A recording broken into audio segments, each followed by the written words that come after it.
Hello. Hello.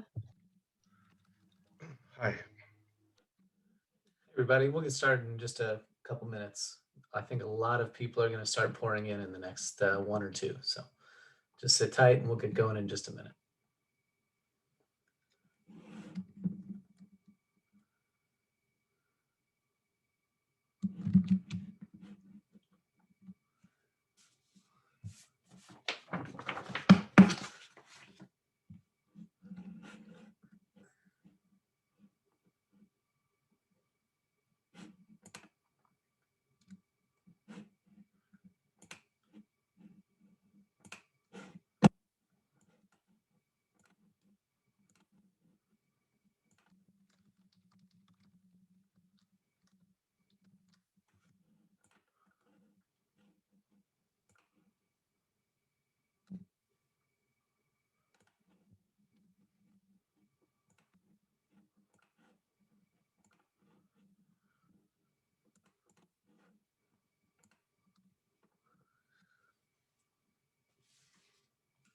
All right, as expected, here comes everyone. Welcome to class. Hi. We still have maybe 3 or 4 more who will probably pop in. So we'll just keep hanging for just a minute, but welcome. This is SIS600. My name is Andrew Spath, and I'm just going to slow play the start here a little bit so we make sure everybody has a chance to get logged in and up and running. Please make yourself seen. It's something I cannot mandate because I don't control your computers, but it's always nice as we kind of build a learning community amongst one another to be seen and heard. So please do that if at all possible. I would say that's a general expectation that I have. If you are averse to that for whatever reason, or you have some sort of issue, then please, communicate with me outside of class. You can send me an email if you want to address something in office hours. That's perfectly fine. I'm happy to discuss it with you. But if at all possible, please certainly have your camera on so we can kind of be present together. I think it makes our effort, which I consider to be kind of a collective one, that much better. So welcome. I think we have almost everybody, maybe 1 or 2 folks who are so far unaccounted for, but they might trickle in or I might hear from them otherwise. But welcome to class. My name is Andrew Spath. I'm a professor in SIS. We'll do kind of more by way of introductions later, but I've been at SIS since 2014, and I've been teaching SIS600, this class, since 2016. And so this is kind of old hat for me, but it's kind of new every time anyway, just because every iteration of the same thing kind of takes on its own character. And certainly, I go about updating the content of the course and my approach to it and kind of my strategy to try to maximize the learning that you all get from the class every semester. And so this is one of my favorite classes to teach because I think people end up taking a fair amount away from it. So we'll kind of jump right in. My plan for today, and I don't know how long it will take us. Fair warning, right? I'm teaching this class twice at the same time. One class section on Tuesdays and one class section on Wednesdays. And I went the distance last night to 8 o'clock. And so that wasn't really expected, but we had a good conversation going. And I spent a while kind of talking through some initial content. So I'm not saying we will do that this evening, but it's possible. So settle in. We will start course content today. I do not waste a day, especially at the graduate level where we have kind of a finite number of longer classes. I don't waste a day just saying like, here's the basic, syllabus, any questions, and then we go. We're going to jump in today thinking about research questions, its utility for your jobs, professions, and future aspirations. And just start kind of getting our minds in the right mode for this particular class. So my plan is to talk a little bit about the class as already defined in some way by the materials you have, including the syllabus, the class website, my welcome email. But I just want to kind of walk through some of those things to make sure everybody's very comfortable at the outset with what we're doing, where we're doing it, and what the expectations are. Okay, so that's going to be the kind of administrative introduction to the course. After that, we'll probably take after that, we'll probably have a brief discussion about the reading for today, specifically about the Kelstedt and Witten reading, which is the chapter of the text that I need you to purchase for this class. We'll save the Easterly reading for the very end of class, but I want to at least start with kind of what your takeaways were from the Kelstedt and Witten reading about social science research.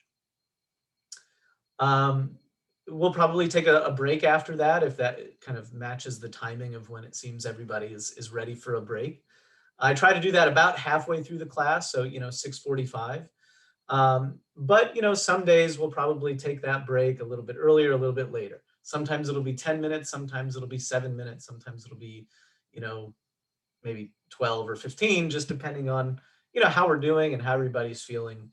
And so we can kind of play that by ear as it goes.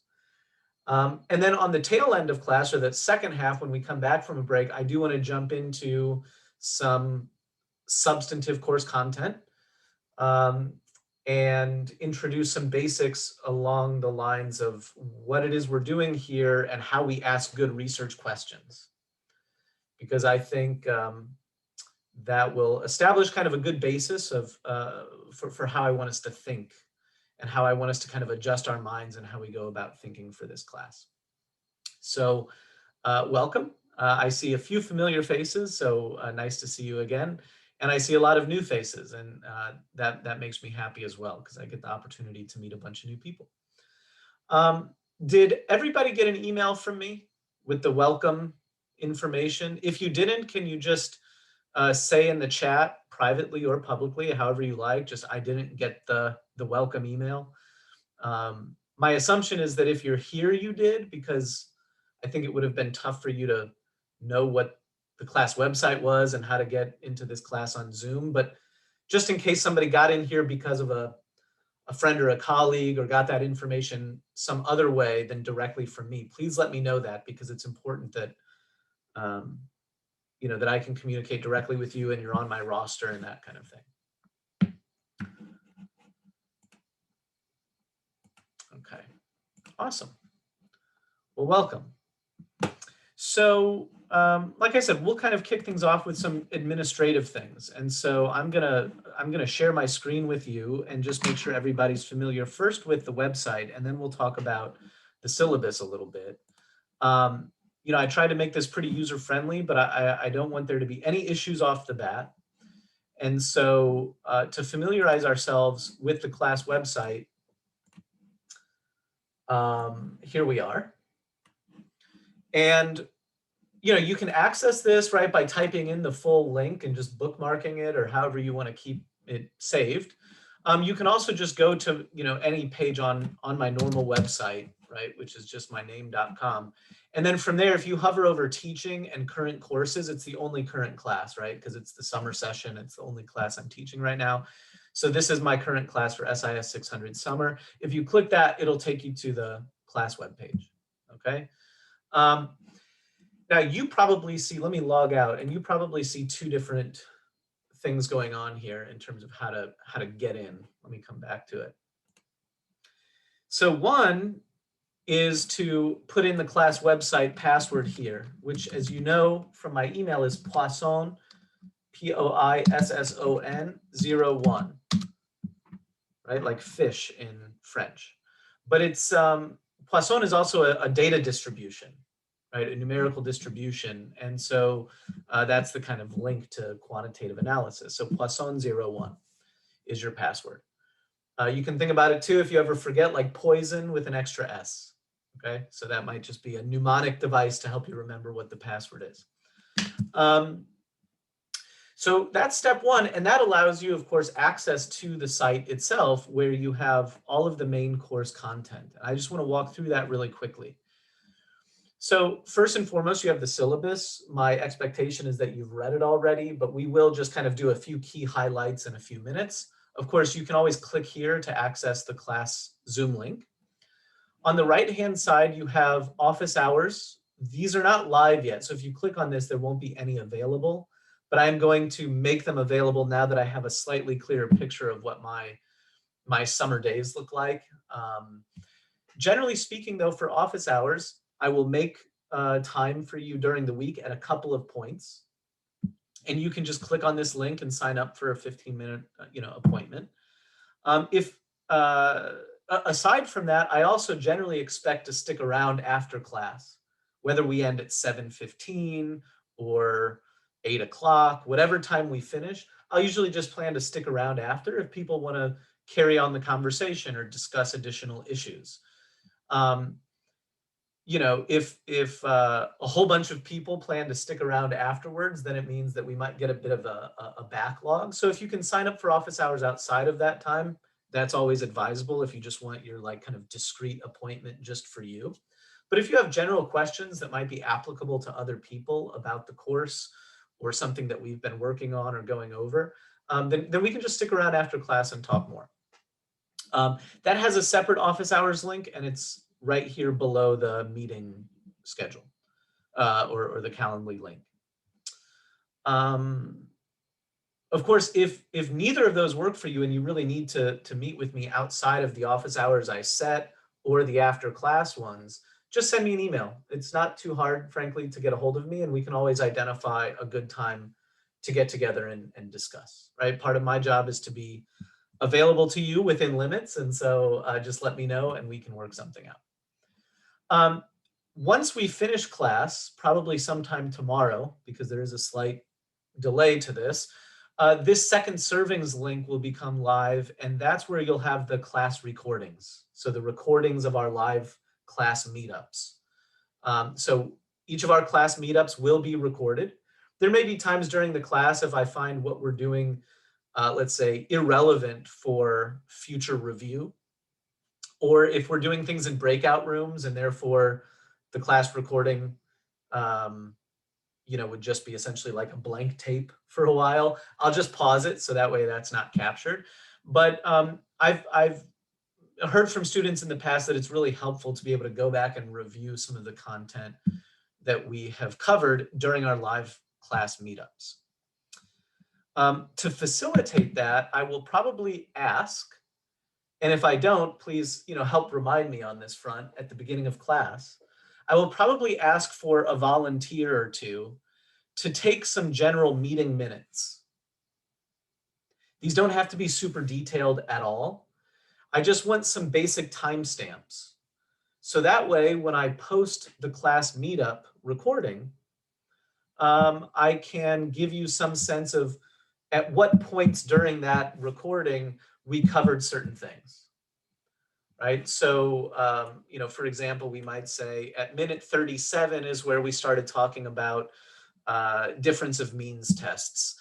And at minute 49 is where we did, kind of practice doing that in the Stata software package. And at 1 hour and 11 minutes is where we started the discussion around the reading. And at 1 hour and 42 minutes is where we did a Q&A about the problem set assignment, right? So again, this is not a detailed note-taking effort.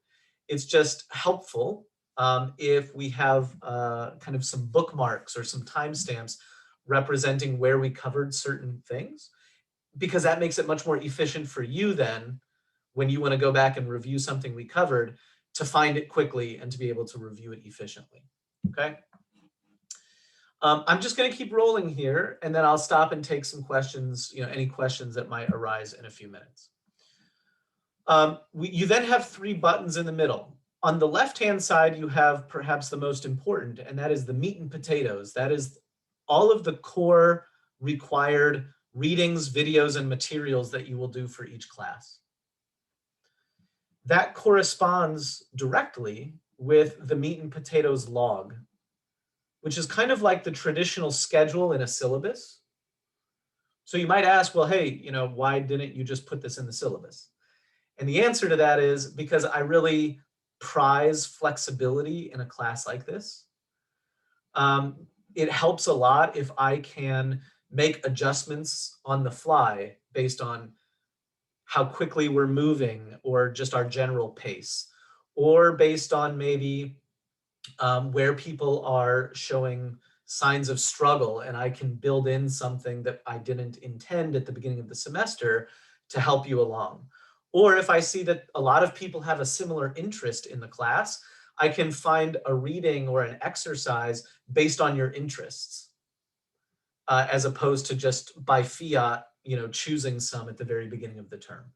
So I did populate the meat and potatoes log, the class schedule, out through, the more or less the end of the month. But after that, the next, 14 or maybe, no, it would be maybe the next 10 classes after that are not yet there, but I will populate them as we get closer. So again, all of these individual class sessions correspond to a folder in this meat and potatoes folder, right? So class 1 is today. And for today, there are slides in a PDF that correspond to what I'm going to talk about the second half of the class.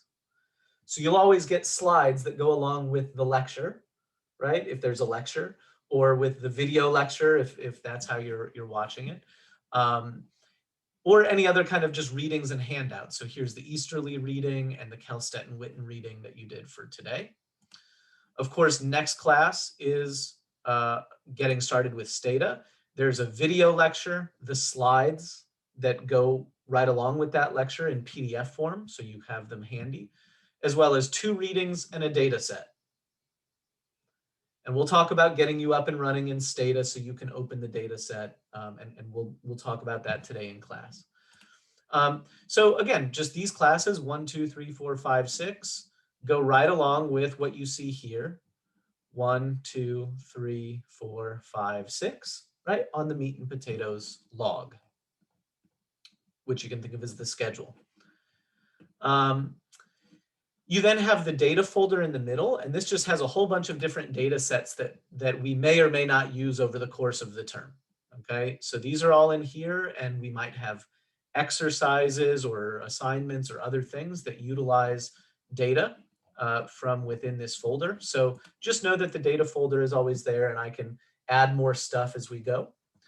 And then lastly, on the far right is the announcements button or link, and that will have any class emails that I send to you in just a document. So that introductory email that I sent to you already is here.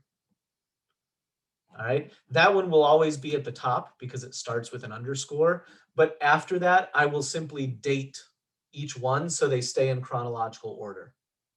Okay, so if I happen to send an email after class tonight, which I don't intend to do, then it would say 5.12.21 after class thoughts, or whatever the subject is. Okay, and you'll also get that by email in the way that I emailed you this original welcome. Okay. Assignments come next. You already have a skills assessment assignment. And so I gave you previously the skills refresher. So we can just click this to make sure everybody has seen this. Handout 1, right, is the skills refresher. And this is just, a kind of tutorial that you can work through to help remind yourselves of some things that you have learned across your academic career at some point. Right? It might have been in 4th grade, it might have been, in undergrad, but there are different things that I just expect you to have recently seen and become re-familiar with if you weren't feeling comfortable already. And that, those are these things: order of operations, percentages, summation notation, solving equations, linear functions, and descriptives. So work through this. And after you've done so and you feel pretty comfortable with each of these things, then you're going to complete this first assignment. That first assignment is just a basic math quiz. Okay, so I want you to complete it. You can download this document and write or draw on it if you have that capability on your computer. You can print it out and use a pencil or a pen and fill it out that way and then scan it. You know, there are free apps that you put on your phone that you can scan pages, so you can do it that way. If you'd like, you could uh, essentially try to show your work by typing it out, you know, as a separate document where you just put number 1A and then provide the answer. It's hard to show your work that way, but it's possible. But those are some options. And then ultimately, once you've completed that, you'll submit your work here in the submit work section, right? So here, if you click this link, submit assignments here, right? You'll come to this page, you just put your name in, you choose your file. So we can pick a file and then click upload file. Depending on how big it is, it'll take a second or it'll take 20 seconds. It just depends, right? But if you get this message, success, thanks, AMS, then it means that I've received your file, okay?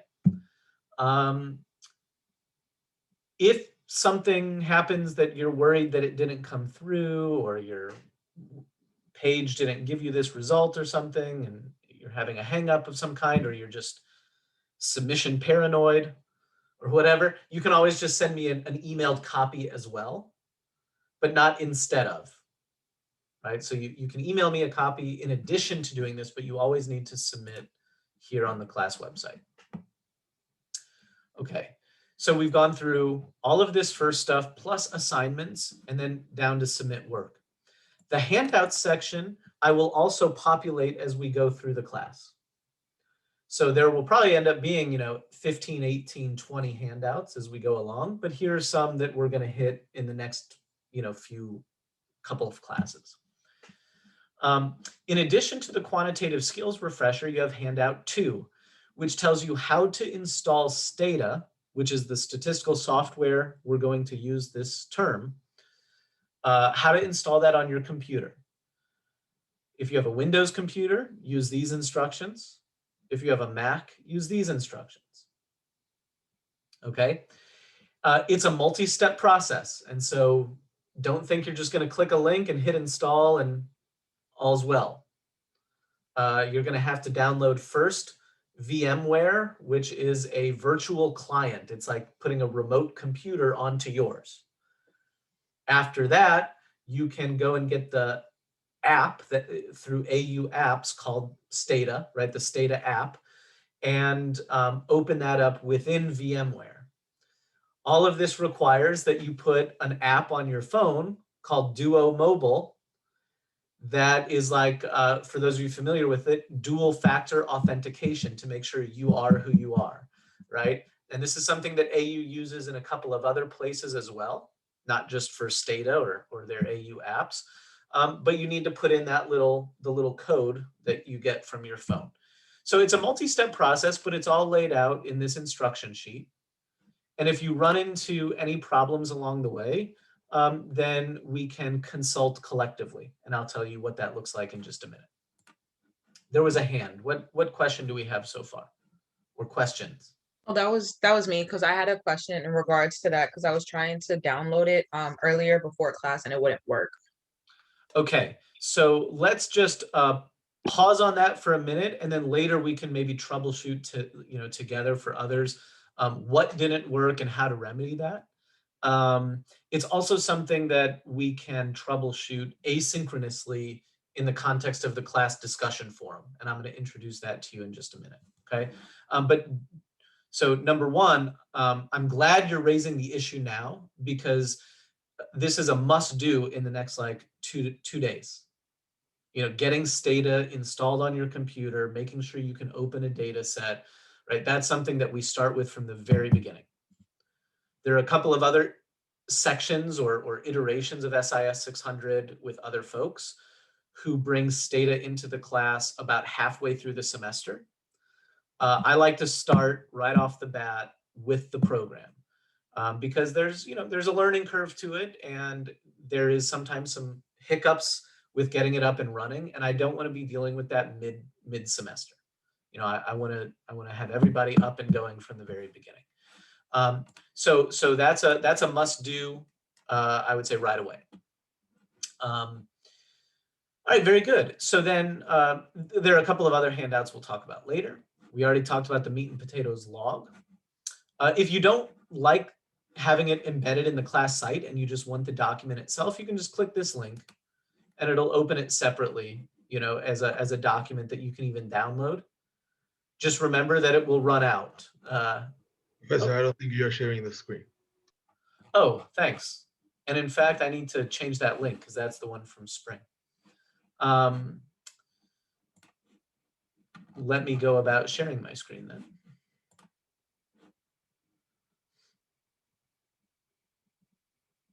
But before I do that,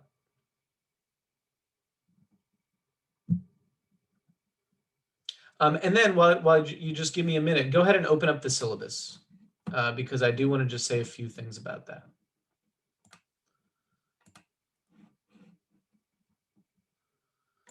Okay.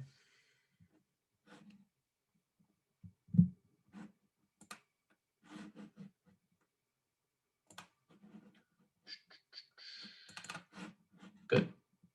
So I should be sharing my screen again. And so I will change that link so it links to this semester. And then in the very bottom, right, you have the discussion forum, which just like above, you can click this link and open it in a new page, but it's the same thing as what you're seeing here.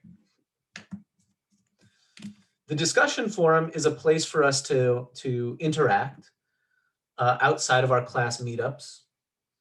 And it's a way for you to interact with each other, certainly. And it's a place that you can register your participation and engagement in the class outside of our live meetups, our live class sessions. And I think that's really important because there's going to be a fair amount of content coming your way. And this isn't really a seminar in the traditional sense like you have in a lot of your other classes. There will be plenty of opportunities to ask questions, to answer questions, to work together on exercises, to work through practice problems and talk shop about quantitative analysis in international affairs. At the same time, I wanted you to have another opportunity to register your participation and your engagement in the class besides just, you know, in these kind of live sessions. Because as I said, this isn't quite as conducive, this course and this content isn't quite as conducive to kind of group discussion and waxing analytical about big issues, right? I mean, we're doing a skills-based class here really at the end of the day. And so I just wanted to give you an opportunity and a space to be able to interact with each other outside of class. And again, to register your participation and engagement, which is at the end of the day, part of your grade. And so, you know, let's say if you're never chiming in class, then I would expect for you to be showing up in the discussion forum by posting questions or ideas or observations or thoughts that you have, or interesting articles that are germane to the course content, or memes or GIFs or funny things about statistics or quantitative analysis in international affairs, or just anything. I mean, this is really your salon or your, you know, kind of communal space to kind of chat amongst one another about things that are, again, kind of germane to the course content. But we can have fun with it. And frankly, some of the memes and GIFs that I've gotten in previous semesters in the discussion forum are really fantastic, and I end up using some of them in my lectures too. So sometimes that's a nice way to kind of let some pressure out of the tires, right, that can come from grad school in general and perhaps a class like this, where we can kind of have a softer space sometimes to interact. So you can see that there's already some posts here, and that's because you all are kind of taking this class in concert with the folks who are attending on Tuesdays and Wednesdays. I'm sorry, on Tuesdays. And I'll say a bit more about that in just a minute, but I made a concerted decision to do that because I think it actually has some learning benefits. You know, I very easily could have made 2 separate pages and kept you completely separate and forced you to only show up on your designated day. But I wanted some kind of flexibility and overlap and the opportunity for cross-pollination between the 2 classes so you can get to know a variety of other people in the SIS graduate school. And so I really just kind of put you all in here together, and I'm going to give you some flexibility on attending class and that kind of thing. Nonetheless, you already have this post here that I started called Introductions. And so you can just click on any topic, right? Any post, just like a typical discussion forum. Come in here, you can see some other folks have introduced themselves already. You can reply to individuals. So if you wanted to reply to Anastasia, you could just click reply, right? And you would reply directly to her. If you didn't want to do that and you wanted to reply to, to the original thread, let me just come back here, and you wanted to reply to the original thread, then you can just scroll to the bottom of the topic, and you'll be able to reply here, just in line with everybody else. If you just scroll to the bottom, you can reply to the, just to the main thread, right? So, fully utilize the class forum. When you want to go back, you can of course use the back button, or you can just come up here and click SIS600 Summer, and it'll take you back to the class page. Okay. You notice somebody else is also already dealing with trying to get Stata installed. So you can come and look at this and troubleshoot together on that issue or any other issue that you have in the duration of the semester, right? So this person said that they couldn't, once they installed Stata, couldn't let Stata communicate with their files on their computer. And they ended up finding a link to help them solve the problem, and they wanted to share it with others, which is very nice, right? So anyway, use this forum. It's a really fantastic thing when people lean into that mode of communication with one another. Let me just put it that way. Okay. And again, if you want this kind of on its own page, you can just click this link and it'll exist in its own page if you want it, separate. Okay. Now, how do you access that discussion forum, right? And how do you use it? So there's one last step, and I'm going to ask you all just to do this now, and we'll just take a couple minutes to be quiet and let you do this. So when you're looking at the class website, if I log out here,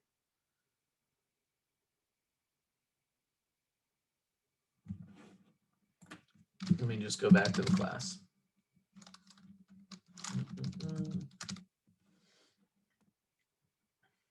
I could have logged in there, but I just want to show you what you generally look at when you come in, right? Is this where you type in the class password, Poisson01. But over on the right-hand side, you have this box.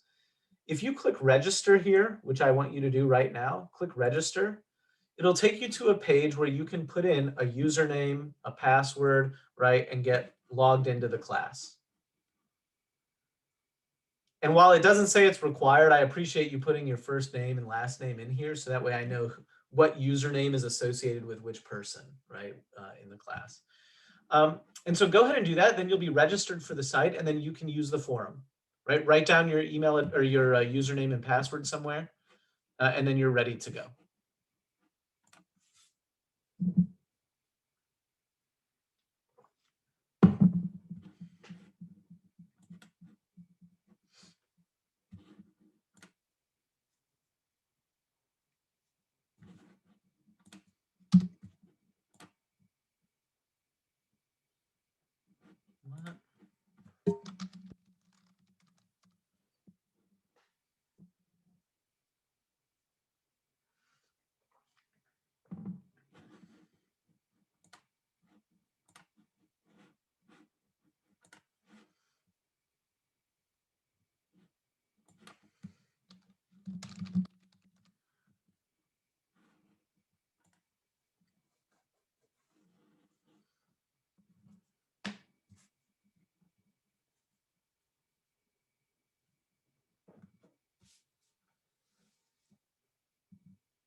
Okay, everybody good on that front? Great. So let's just talk for a few minutes about the syllabus. We've covered a lot of it, frankly, just by walking through the website. But I just want to say a few things about the syllabus in general, and then we'll talk for a minute about Kelstedt and Witten and that reading. Then we'll take a break, okay? So I'll pull it up, but if you have it in front of you, that's great too. Here's the class syllabus. I'm not going to review for now the overview and objectives or expectations. I fully expect that you've read that, or you will, and you kind of read it closely and take care to understand it. If you have any questions about that, you let me know, but I think it's pretty straightforward in terms of what we're trying to accomplish and what the expectations for the class are. You can expect some things from me, and I can expect some things from you. And I think those just kind of represent generally what we want to see from graduate students in graduate school to make the most out of our learning effort.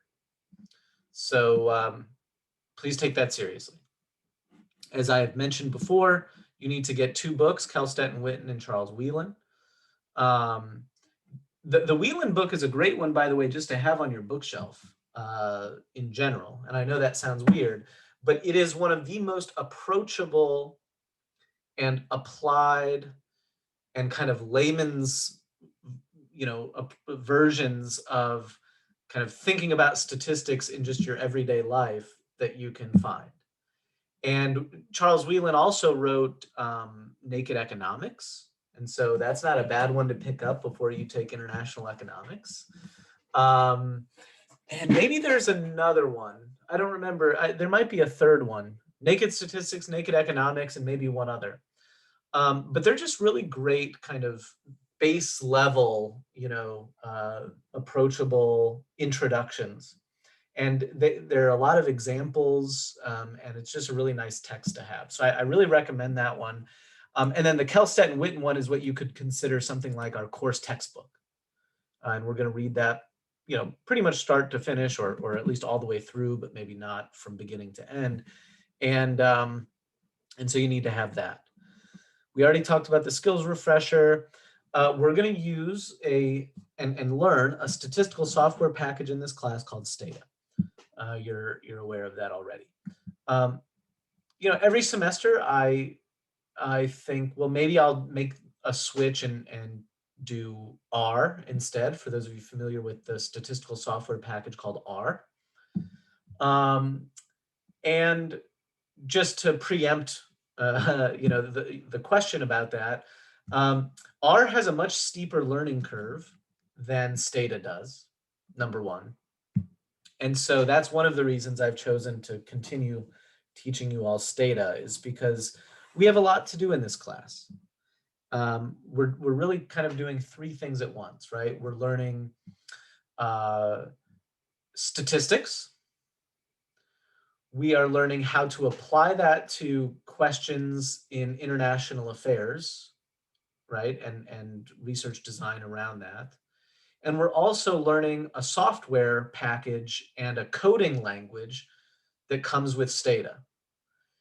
And we're doing that, that's a tall order even over the course of a regular semester, to be honest with you. It's kind of like drinking from a fire hose. It's a lot coming in, and it can be, hard to swallow everything. And sometimes it's, spilling out your mouth, and it's kind of just too much to take at once. But we just, plug along and get through, and everything comes out okay, I promise. But, it's kind of my opinion, at least at this point, that if I also try to teach you R instead of Stata, the steepness of the learning curve for R would really make it a challenge. Especially given that I think a lot of our students in the SIS grad programs are not necessarily wanting to go on to be statistical analysts, statisticians, or serious quantitative analysts in international affairs per se. At the same time, it's really important that you have that skill set, that you're familiar and comfortable with that approach to analysis, because more and more it is in everything, right? It's whether you're planning on working for the government, federal, state, local, whatever, whether you're planning on working in NGOs, whether you're planning on working in industry or the private sector and business, whether you're wanting to go on and do international volunteer work, right? Whatever it might be, more and more and more quantitative data analysis or familiarity with it, being able to consume it and even know kind of how it's produced is just kind of a fundamental skill. And that's part of the reason that SIS kind of requires our graduate students to at least take this class. All of that is to say that especially when we have the compressed summer where we're really kind of two-stepping it, right? We're kind of going at twice the pace. I think R would just be a lot to take in. And so I stick with Stata. The one other reason, and then I'll get off this point, but I just want to make it very clear why I made this very strategic choice. The other reason I choose to go with Stata is that by far, when I look at the kind of job advertisements that students come to me with, or as I'm just kind of browsing the kinds of things that I think interest you all in any of those different sectors I mentioned a minute ago, when I see those job advertisements asking for knowledge and skills and abilities in quantitative analysis in any way, I see them referencing Stata much more than I see them referencing any of the others. And so I'm just trying to kind of meet you where you are and also put you in a position to be as competitive as possible, when you seek the promotion or when you seek the new job or when you seek the fellowship or internship or whatever it is that you plan on doing during your graduate studies and after. With that said, right, Stata is available in two ways, and I just want to make sure you're familiar with this. One is through that AU apps that we talked about a few minutes ago with the instructions in handout 2. Some people don't want to deal with those headaches of some of these issues about having a remote computer, trying to get files from your computer and having to do the Duo password and all of that stuff. And, just appreciate having the software on their own computer, their own native copy, on their computer. And so you can purchase a personal copy of it with a 6-month or 1-year license, or even a perpetual license for, in perpetuity. And so if you just click this link, you can see what those different options are for you. Okay, and then you can make a purchase through Stata. They might be running a student-specific deal. I'm not sure right now. I know they were pretty recently. So, think about your options. I'm happy to talk to you about your individual circumstances outside of class. That third option obviously doesn't apply since we're doing this online. Okay. Now, very quickly on assignments and grading. So you can read the basic introduction to each of these assignments down below. So I'm not going to try to characterize them since I already did on paper here. But I just want to give you the lay of the land. Participation and professionalism is important to me. And I want to see that you are participating and engaged in the class. And that's why I give you opportunities to do so when we're together, and also asynchronously via the discussion forum. Make yourself present in one or both of those ways, okay?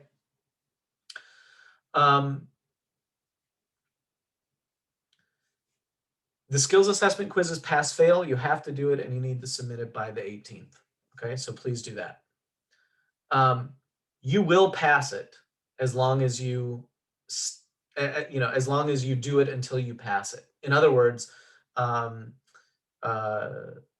you may not pass it the first time, and I'll let you know if you don't, but then I'll give it back to you and tell you what you got wrong, and then you can fix those and submit it again until you pass, right? So as long as you're willing to kind of stick with it, if you don't get it on the first try, you're going to pass that assignment.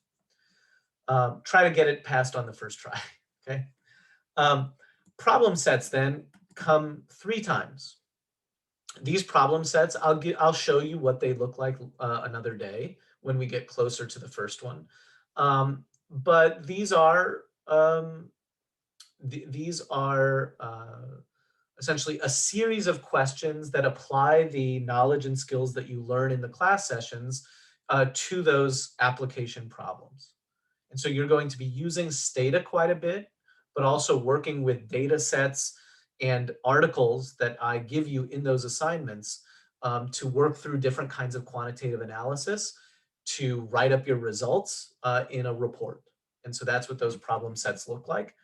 And they're additive. Let me stop the screen sharing for a minute. And they're additive. And so one builds on the next, builds on the next. And so, like I said, this is a fast-paced course. It's a lot to take in, but you have multiple opportunities to learn things.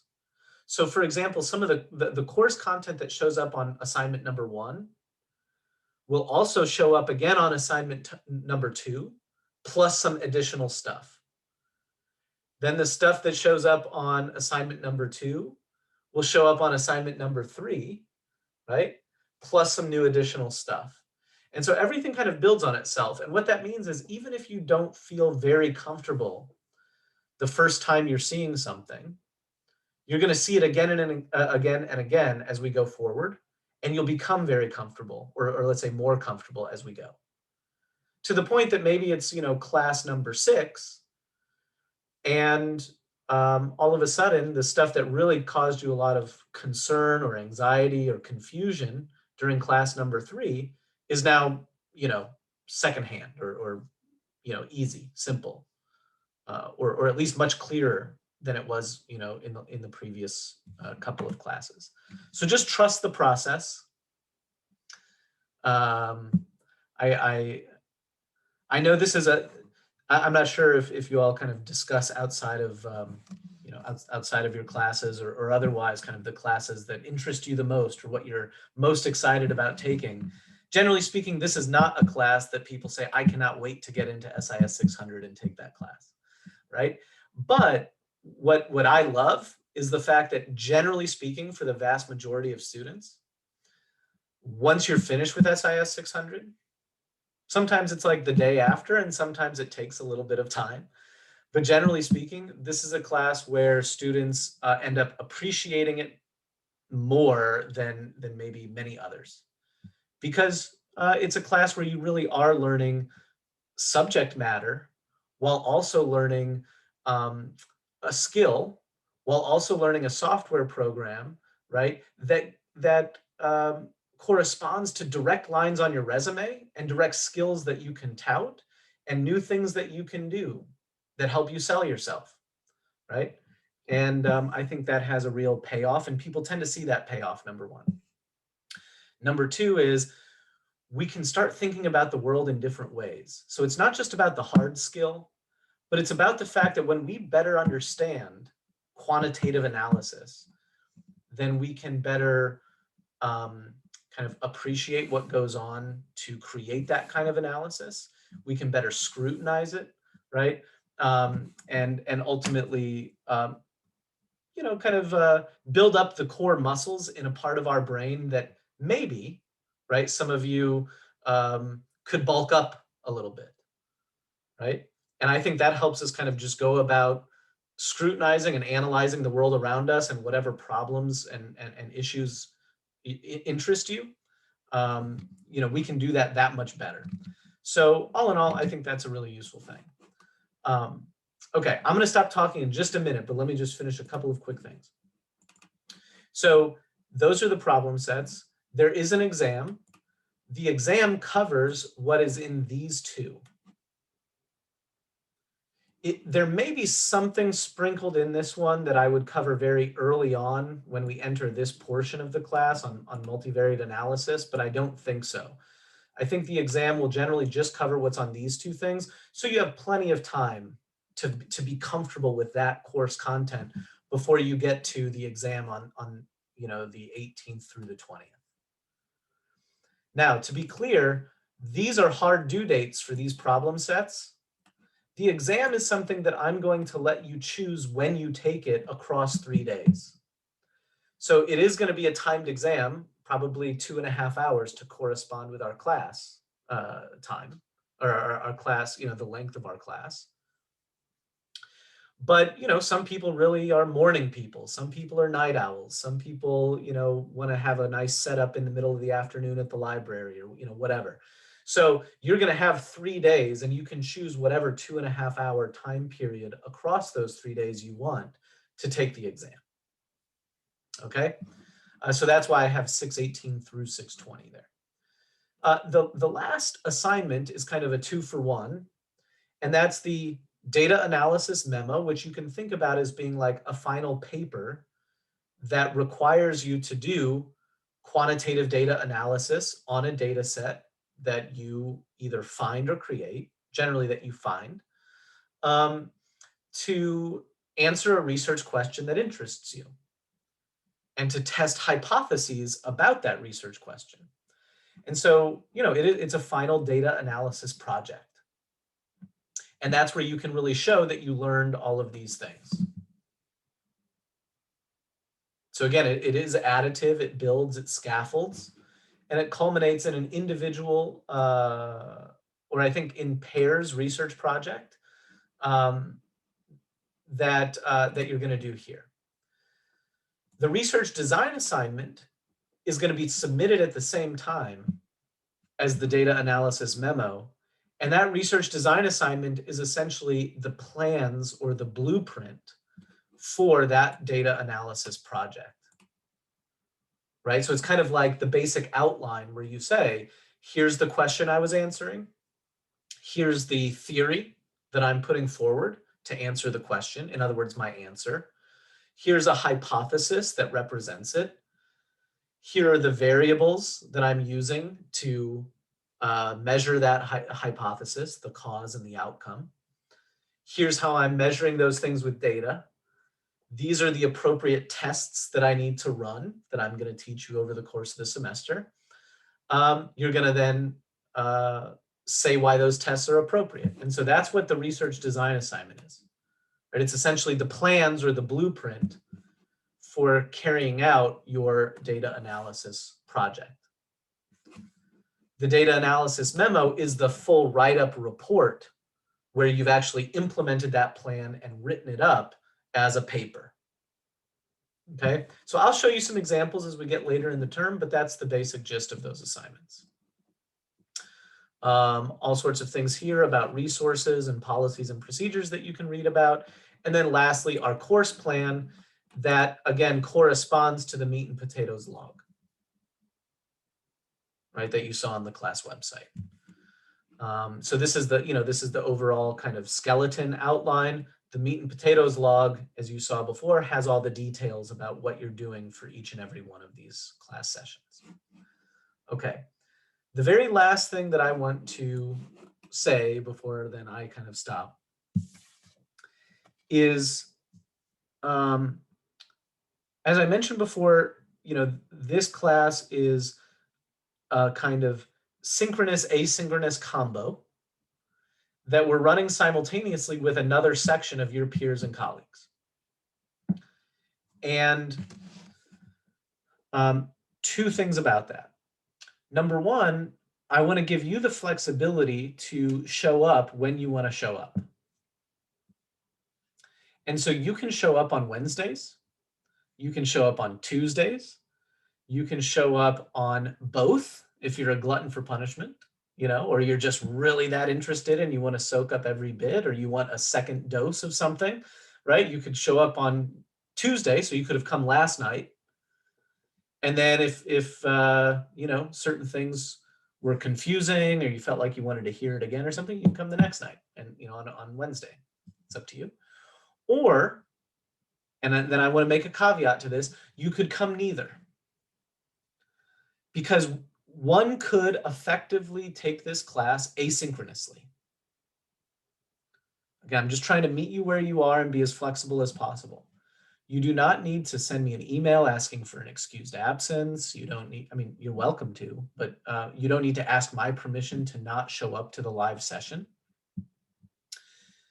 But a couple of things. Number one, I don't advise it. What I'm saying is I'm not going to, while I am going to pay attention to who's here to kind of have a measure of your participation. If you don't show up to the live sessions, then I would fully expect you to register your participation on the discussion forum in a substantive and significant manner, for that part of your grade. I also think, by the way, I did this as an optional meetup session last summer as well. And I had pretty much full attendance every single class because people just recognize that it helps to show up to really learn this stuff, right? Frankly, there's a lot of questions and issues that arise that we need to deal with together. There are class exercises and practice problems that we're going to do during our class sessions. I'm not going to talk to you or at you as much as I am tonight. We're going to workshop together. We're going to do Q&As, right? I'm going to, in many ways, let you determine a significant portion of our class meetups in terms of what we do, what we discuss, and how we cover it. And so all of that is to say, I strongly encourage you to show up for these classes. But if you have to miss because you need a mental health day, or because you're traveling, or because of whatever, then that's okay. There will be a recorded version. With that said, I make no promises as to how quickly I can get that recorded version up on the website. I generally try to get it up for you the next day, right? So tomorrow you should be able to see this class session posted in the second servings part of the site. But sometimes it takes me longer, frankly. I've got a lot of other things happening. So just keep that in mind. I strongly encourage you to come to class. It's the best way for you to learn and to make sure that you don't kind of fall behind or shirk on your responsibilities. It helps to keep you accountable. But you can effectively take the course and participate asynchronously and still do fine. Okay?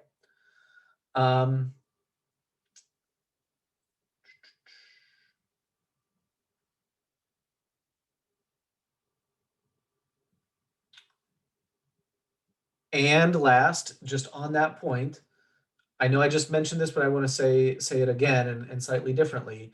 I want you to really kind of help take ownership of our class sessions. If you look at the meat and potatoes log, let's just take a quick look at the class website again here. Right? If you look at this log, this is just kind of important for our scheduling purposes. Today is May 12th, and so that's class number 1, right? And I give you what it is that you need to have done before class today. Class number 2 is asynchronous. So we're not going to show up and do this together for class 2, right? So for class 2, you need to read Braumohler and Sartori, take some notes, right? Know what they talk about.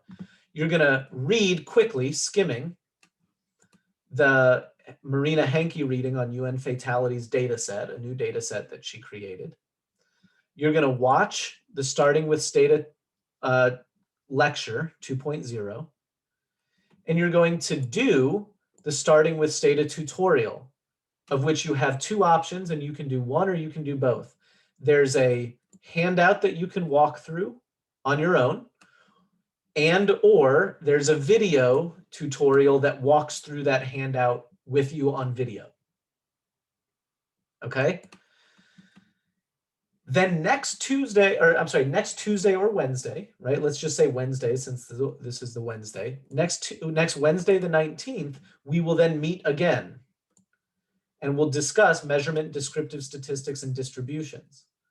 And so this is the stuff that you need to do before Wednesday's class, right? You need to watch this lecture and do these readings. And then I say, since we are meeting for that day, what we're going to be doing in class. We're going to review anything you want from Meat and Potatoes 2, right? And Meat and Potatoes 3. So this is your opportunity to come with your questions, right? To come with things that confused you, to come with the things that excited you, to come with things that were, just observations that you made about how it links to questions that interest you, or to the real world, or something that you read about, or some graph that you saw in a news story trying to depict you know, the inequality of the post-pandemic economic scene or whatever it is, right? But, you know, come with things that you want to discuss and questions that you have. And then we will discuss the Henke and Moore and Shellman readings, right? Henke from class 2, Moore and Shellman from class 3. We're going to review the starting with Stata tutorial and click in case people have questions about it or you want to see me do some additional examples, right? That's a way that we can review that work.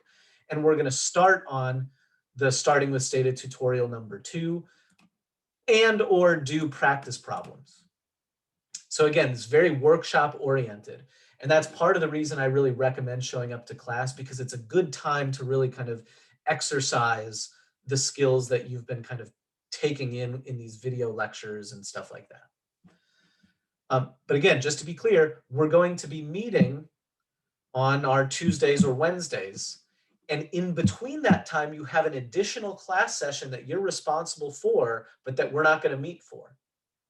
And so if it helps, just think about it as Friday's class or Saturday's class, whenever it is that you're planning on doing that content, just make this asynchronous day, Friday or Saturday, and think about it as I need to get this stuff done for that day.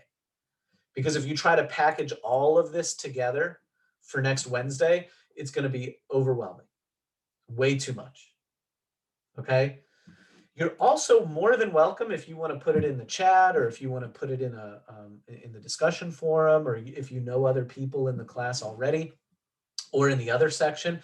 If you want to meet up and do that together, you're more than welcome, right? If you want to do this asynchronous work together on a Zoom call, right, or something, you're more than welcome to do that, okay? But we will not meet as a full class to do the asynchronous days, obviously.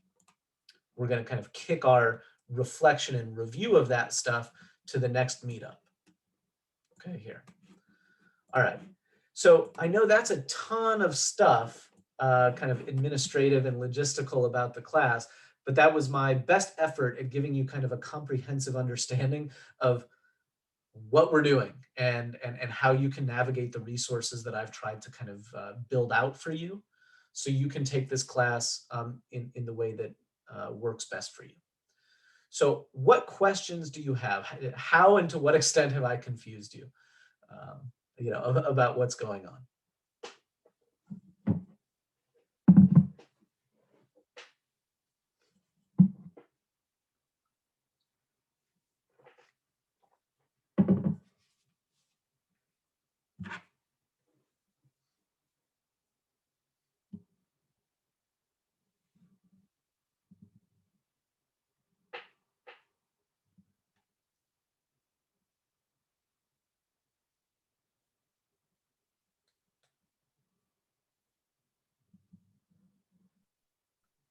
I personally think that I'm okay. I'm slightly confused. I don't know if I'm confused or if I just don't know 100% what's going on, but if I have any questions, I'll be sure to email you. Okay, absolutely. Or if you think they're generally applicable, take them to the forum. The forum is a place that's, it's like, what's the movie that talks about the trust tree? Do you guys remember the movie Old School with Will Ferrell? Oh, great film if you haven't seen it. I mean, it's a dumb comedy, but it's a dumb comedy. It's good. Anyway, he and his wife were in counseling in one of these particular scenes, and they talk about being in the trust tree. So anyway, the discussion forum is you know, and our in-class sessions, right? There's some trust here. And that actually does go to one other thing I wanted to mention about participation and professionalism. I talked a lot about how you can engage in the class, but I also want to say that to me, professionalism is fundamentally about respect, right? And mutual respect. I'll show you respect, you show me respect, and we should all show each other respect, right? In whatever communications we have, live, asynchronous, whatever. I want us to be aware of equity of voice or equity of opportunity for voice, such that, you know, we give people the space and the opportunity to raise their questions or their concerns. And that we recognize that many of us are coming at this, you know, from different levels and backgrounds and familiarity with this course content. And questions will range the spectrum of very complex and deep and informed, about quantitative analysis, and some will be very basic, and that's great, and it's not just questions, but observations that we make, or points that we want to raise. And to my mind, that's great. Nobody wants an audience that's uniform and flat, right? We want to kind of work together in a way that appreciates everybody kind of coming in at different levels. And what that does, by the way, is it also gives us opportunities. And this is an awesome thing. It gives us opportunities if you're feeling kind of much more advanced, then we can nerd out. And sometimes I'll want to save it for after class, or a different forum if I think it might confuse folks. But we can go pretty deep on things if you'd like. But what it also means is, if other people that you're speaking to in the class, if you're trying to respond in the discussion forum, or you're trying to answer somebody's question in class, it means that you need to bring it to a level that everybody can understand. Right? And that's a skill in and of itself. You can be a brilliant mind, but if you can't articulate your ideas in a simple fashion, then your brilliance is isolated. Right? And I think if you're, kind of just coming into this and you're feeling kind of out of your depth with statistics and quantitative analysis, or you just don't have the background, and so this is completely fresh to you, then, seek out support from others. Work in our group sessions and our exercises to ask your questions, right? Don't feel like you should already be at a certain level. You should be wherever it is that you are. Let the assignments and the assessments, kind of be your indication of whether you're, at the expected level, and let me kind of give you that indication. And if you're ever concerned about it, just come talk to me. Okay, do communicate with me. I'm not hard to find or to talk with, I don't think. So anyway, just let's keep that in mind. Mutual respect all around, and that's, to me, what is the basis of professionalism. Any other questions, issues, concerns?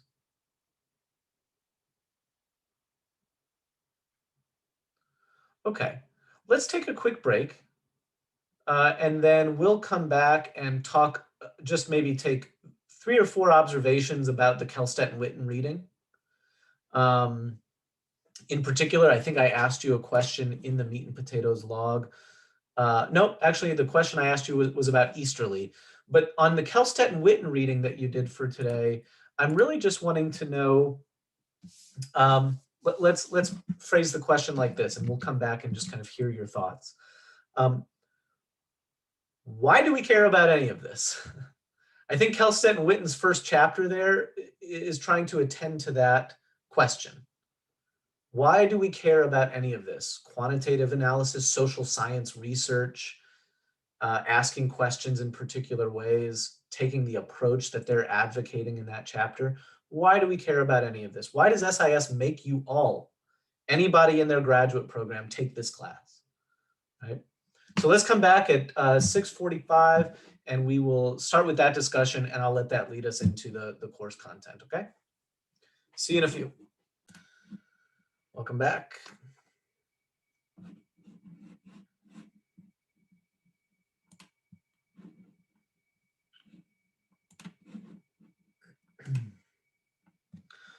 All right, so let's just get a few observations about Kelstedt-Witten. Why do we care about any of this?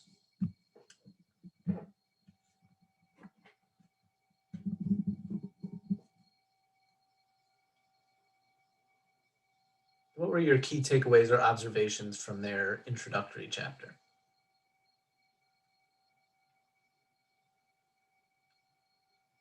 Jasmine. Yeah, I guess, like, generally speaking, that solutions are only as effective as our analysis of the situations at hand. What do you mean by solution? I guess in my mind, I'm thinking of foreign policy. in that considering foreign policy decisions. Love it, right? So policy questions and policy options have to be considered, and there are different ways we could go about considering them, certainly. Are we going to go with the elder statesman approach, where we just defer to, to somebody who's been at it for a really long time and relies on kind of a wisdom approach to make decisions? Or do we want to take what Kelstedt and Whitner are advocating, and that is a kind of evidence-based approach? Have you heard of evidence-based practice before in other fields like healthcare and others? It's about trying to make people familiar with scholarship and research on different issues, so that way the decisions that, let's say, doctors make or nurses make, or this is the case in lots of other fields, are based in essentially the evidence obtained in scholarly research. And so I think that's an important one, right? What's the connection between the theoretical or scholarly approach to research and our use of data analysis there, and then the policy questions that I think animate a lot of our interests, whether it's in US foreign policy or in lots of other things that we'll talk about later. So really great. Alvina. Yeah, just to add on to Jasmine, you brought up like foreign policy. So I think what Gilstrad and Bittner are saying that like most political science or international relations students, they would just like study the law or the policy that are in place of like international relations or political science. And I think they're more advocating for to learn this as like a process, as a scientific process. And they give the example with the EU, like the EU study that like in 1995 students were studying like the policies of EU, but like it doesn't really work now because like there's way more EU member states at the moment, so and policies have changed. So like basically like it's much better and more effective to learn international relations or political science as a process rather than like strict policies, memorizing policies and laws. Okay, interesting. Yeah, and I think we can get to know that process by asking the kind of questions that Kelstedt and Witten advocate, right? Like why questions, what explains questions, questions that point towards causes, which puts us in that kind of process understanding that you're talking about, as opposed to a kind of just the facts, informational approach. Really good. Ferouz.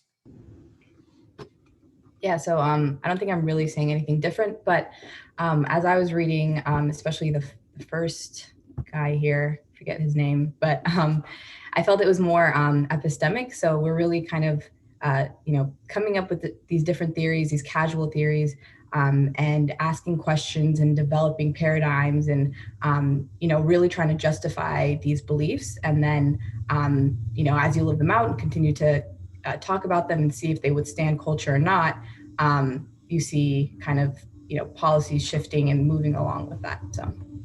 Okay, good. Yeah, and I think you're probably talking about the Easterly reading on foreign aid and governance,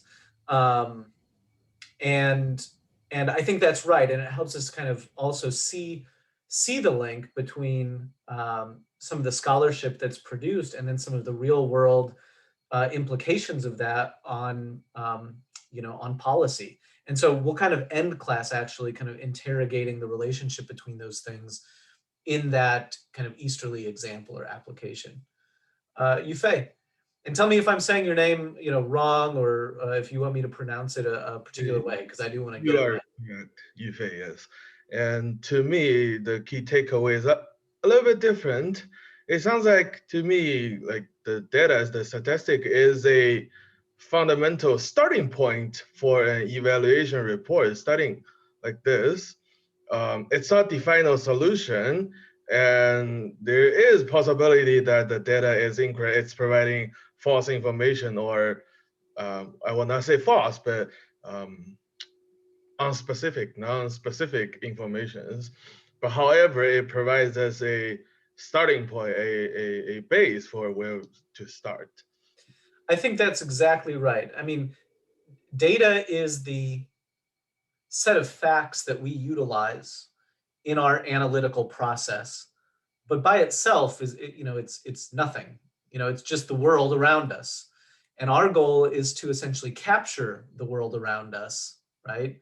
And to translated into quantifiable or categorical values that we can then analyze. And I'm going to teach you some of the methods of statistics that help us analyze those things. And I think Yufei makes a good point that we're not proving anything.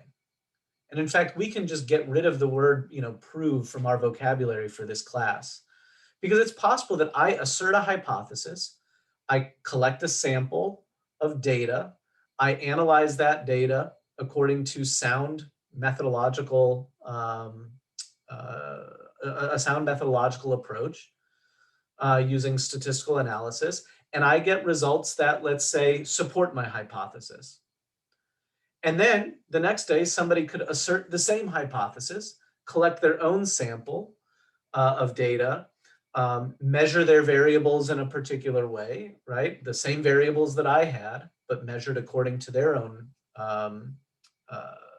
study and process and requirements, and come up with results that do not support the hypothesis.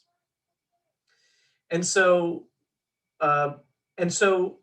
just because we have support for a hypothesis within a particular study, that does not mean that we have proven that hypothesis true, right?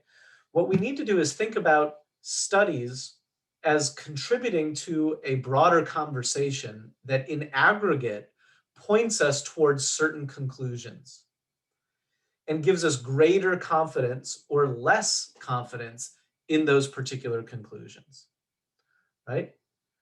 And so, one individual study does not a conclusion make. And I think that's just really important for our own kind of humility as we go about doing this data analysis. That we're going to learn some skills and some processes that can sometimes feel very empowering, frankly. Wow, I can go and pull this data from the World Bank, and I can do a cross-national time series regression analysis, and I came up with support for this hypothesis. But again, it's quite possible that while you had support for the hypothesis within the contours of the study that you created, right, we might call into question certain aspects of your study, the way you decided to measure the variables of your hypothesis, or the sample that you drew your data from, or the particular statistical techniques that you used and whether they were the most appropriate or not, et cetera, right? And so it's really when we take studies in aggregate that we can feel more and more and more confident about a particular relationship between two variables or a particular causal explanation for an outcome. But even then, we could always be proven wrong. And so we have to kind of keep that in mind, right? This notion that there is always the possibility of our conclusions being refuted in some, other study or some future work. Good. Let's take two more observations about Kelstedt and Witten. What were your takeaways, observations, or thoughts? What do they talk about as like the goals of research, or why we're doing this kind of social science enterprise?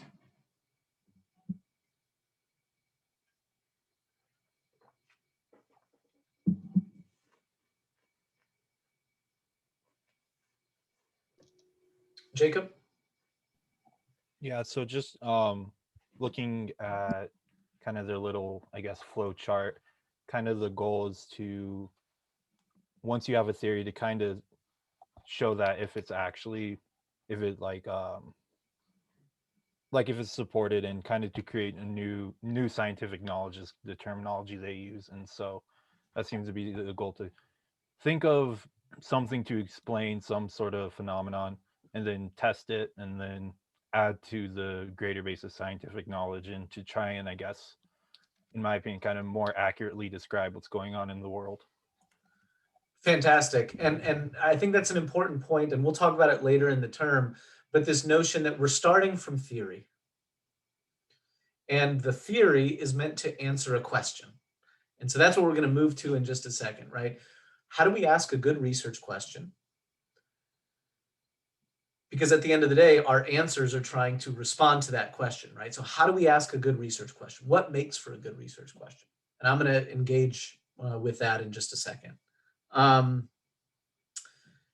then from there, right, we want to use prior research that's been conducted either about that question specifically or that's relevant to it to develop a theory that essentially is a long-winded answer, right? We'll define theory better later, but for now we can think about it as just a long-winded answer to a question, right? That tries to explain some phenomenon of interest.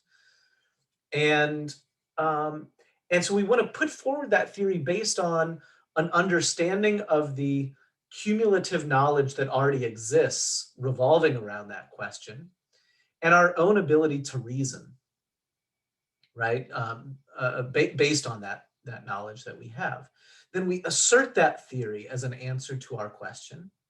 We translate it into a hypothesis, right? The theory is the big long-winded version of our answer that tries to connect all the dots. The hypothesis is just the one-sentence version, right, of that, of that explanation. And then we use quantitative analysis of data that we've collected from the empirical observations of the world to test that hypothesis and see if we should be confident in it or if we shouldn't. If our data supports that hypothesis or if it doesn't, right? Does the evidence point towards our hypothesis being correct, or do we not have sufficient evidence to support that hypothesis with confidence? And so that's really, the basis of what we're after. And then just to kind of wrap things up, I think the three goals that Kelstedt and Witten lay out are really important. And I think they kind of match what we're trying to do in this course, right? One is to make us better consumers of research, right? So that's one thing that I really hope for all of you, and it will make all of you better no matter what.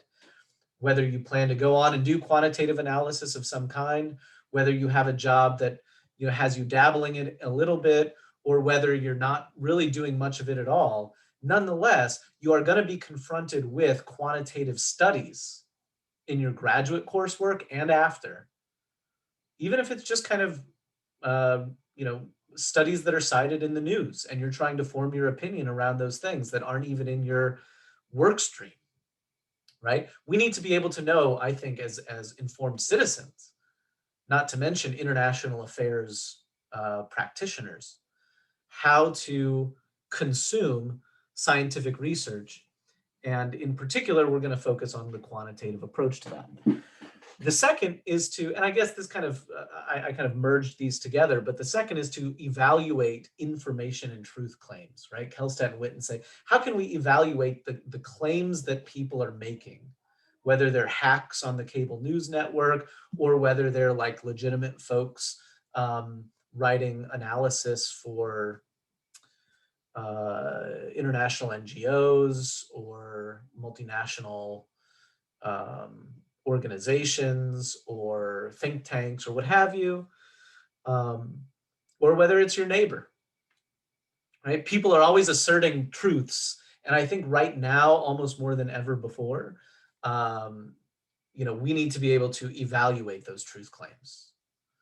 And then lastly, right, they say one of the goals of their book and of this class is to start to transition from the critical consumption of research, especially quantitative research, into being, let's say, budding producers of quantitative analysis and research.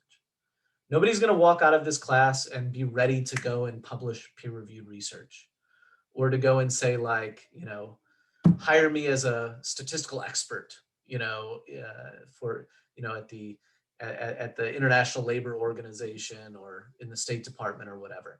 But it'll give you some initial chops that you can really build on, right, to kind of produce your own analysis. And frankly, nothing makes me happier, honestly, than when I have people leave this class and even in their own graduate coursework, in your other classes that you take, or in your SRP or your thesis or your practicum, Or when I have students who go on into the workforce and do it there, when they come back and say, look, I'm using the stuff that we learned in SIS600. And I would really love to see that more and more in your courses. It'll impress your professors, number one, but number two, it'll make your analytical products that you write, which are oftentimes like final papers and stuff like that, much more empirically grounded and robust, meaning that instead of just taking evidence as being secondary source material, right, that you get from reading the literature and synthesizing it and quoting some things that you found in books and chapters and articles, right? And instead, you're building a case in your paper to support your thesis around some basic quantitative analysis that you learn in this class. That is a great way to simply, right off the bat, utilize what you've learned here in a way that will make your analytical work much stronger, more valid, more reliable, and frankly, much more interesting. And you can do that from the minute you walk out of this class. And so I think you would do yourself a huge favor by taking what you learn in here and applying it in your other classes, in your final papers and stuff like that. Some of your professors might not know how to make heads or tails out of it, just depending on their own familiarity with quantitative analysis. But generally speaking, what you learn in this class will be very recognizable and appreciated by by your supervisors, managers, professors, etc. If you can wield it well. So with all of that, let's turn to a little bit of additional substance. And I'm going to try to do this efficiently, and I can't make any promises, but maybe we can come in shy of the of the end of class. Okay, so today it's all really about the logic of scientific inference. I just want to kind of lay out what that is, but really talk most about research questions, because I think research questions are the fundamental starting point, frankly, for what we're doing. Are you trying to share your screen? Because it's not shared. I'm not. Okay, there's something popping up next to your name. I didn't know if that was supposed to. Can you read it? Not really. No. Oh, interesting. Okay. If you put it in speaker view, I can see it. Oh, okay, I see. So I can that's good to know. So I can do this, right? Where I just made it spotlight for everybody. Okay, and that should be better. Nonetheless, if you need at any point, I can also just zoom in, on a thing. And so I'll do that on my own, just when I think I want you to see something up close. But otherwise, if you want to see something up close, just ask, and I'll definitely do that. Thank you for pointing that out, by the way, Camille. So most of the lecturing that I'm going to do is going to be in the recorded video lectures. And in those, there will be a before and after, just to kind of match with the meat and potatoes log as just another reminder of what you should have been doing and what you should be doing next, just as a way to have continuity in the class, right? Where are we coming from? Where are we going? And then there will also be a bit on, what are we doing today? And so today, we're not going to get through all of these things, and I'm not going to try to. But there are some things that I want to focus on, like introducing quantitative analysis, which I think we've started to do already. But then also thinking about concepts and variables and relationships. We'll touch on that a bit. We've already done course overview. We'll get some introductions in there. And then at the very end, we'll either discuss Easterly, or I'll give you kind of just a thought exercise, or a little bit of thought homework as you exit class today. Okay, so that's what's going on. And of course, all of these are posted in the meat and potatoes folder for today, for day one. And so you have the PDF that's floating next to my face here. Okay, so we've kind of just discussed this, frankly, in terms of the Kelstedt and Witten reading, but about research and what it does and how it separates opinions from knowledge, because it allows us to essentially evaluate truth claims through a systematic process that privileges the analysis of empirical evidence.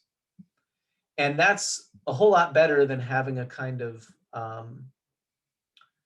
reactionary view to something based on other things like emotion or even a moral or philosophical value system, even though I think those are very important things.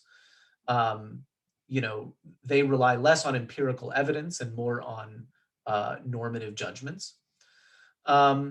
Or just what often happens, and that is peer influence, whether it's from family or history or friendship networks, but a lot of times our views are informed by those things. And so the question is, how can we get outside of just having those opinions and views based on those other factors, which again, I don't want to undermine, they're important and valid. But how do we transition to really kind of forming judgments based on empirical evidence that we can analyze directly? And at the end of the day, I think methodology is what allows us to answer the questions that animate our interests about how the world works. And when I say how the world works, I mean on whatever particular phenomenon or issue interests you. So, maybe you're interested in forced migration and the causes of it. Or maybe you're interested in democratic breakdown and erosion. Or maybe you're interested in environmental degradation. Or maybe you're interested in electoral outcomes. Or maybe you're interested in civil violence. Or maybe you're interested in any of the above, in multilateral negotiations, or maybe you're interested in the duration of peace processes. All of those things are phenomenon that vary, right, across countries or over time or across units. And we want to know what explains that kind of variation. And we can use methodology, the systematic production and analysis of facts, to try to generate knowledge. And I think this is what Jacob was just kind of saying at the end there that I think was a nice transition into this conversation. Okay. And so instead of thinking about things in terms of just our own perspectives, which are highly individualized, like you see in those two graphs on the right, we can think about the empirical basis, the evidentiary basis for our claims. So I want you to write down a research question by way of introduction. Just write down a question, maybe two, maybe three questions if you have kind of multiple interests that speak to your interests in graduate school or in international affairs that that captures why you're here in some way, or what it is that you want to know and investigate about the world. So take a couple minutes.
For clarification, do you want us to write the question in the chat or just write it down like?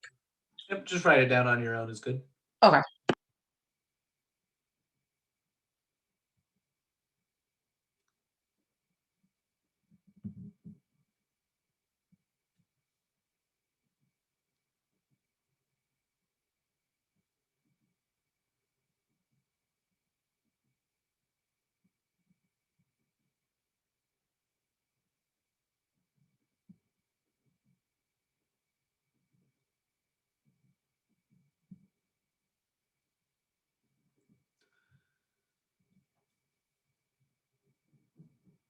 Okay. What kind of questions do Kelstedt and Witten advocate that we ask? What do they say are the best questions for the approach to social science that they're advocating? Does anybody remember?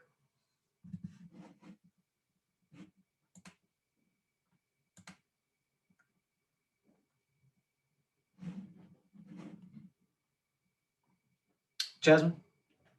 I'm not sure. I guess questions of causality. Yeah. For not being sure, you nailed Okay. it. Questions of causality. And what do questions of causality or causation generally start with?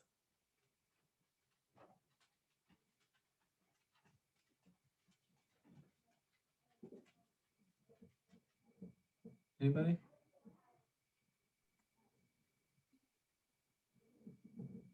Is your hand still up from before or is it new? Jasmine? Oh, sorry, I never put my hand down. Oh, okay, no worries. I just want to make sure. So good causal questions generally start with why. Right? They generally start with why, either why or what explains. And that's because we're trying to ask questions about variation in outcomes. Right? What explains variation in the thing that makes you scratch your head, right? What explains variation in rates of forced migration across countries and over time? What explains variation in the durability of peace processes? Why do some elections lead to post-election violence while others don't? What explains the level of compliance with international environmental treaty obligations?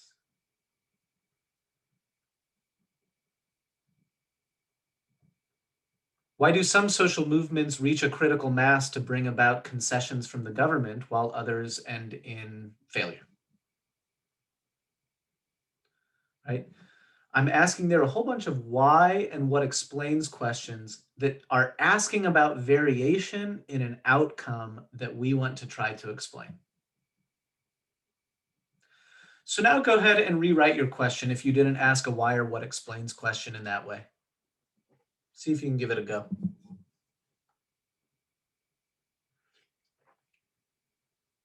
This takes time, it's hard. I'm making it sound really easy, but it's tough.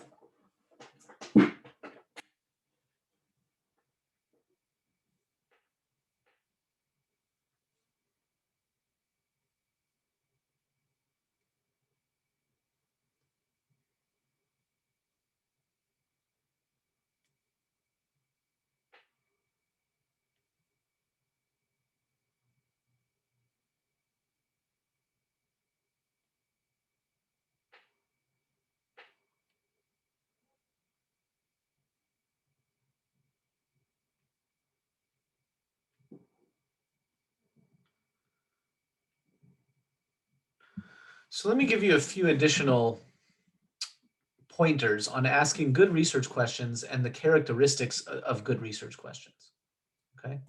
And then maybe we can take some input from you all in terms of what it is that you asked. And then the rest of you, right, we'll take maybe just 2 or 3. And then the rest of you can post that by way of introduction in the discussion forum.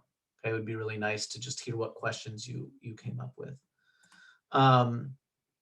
So here's some characteristics of good research questions. I'm maybe not going to address each one in great detail, but I do want to say a quick word about them, right? So the first one is that good research questions ask for causes. And that's essentially what I just said. We want why or what explains questions. And to my mind, we can generally follow those up with some additional ones like how or to what extent.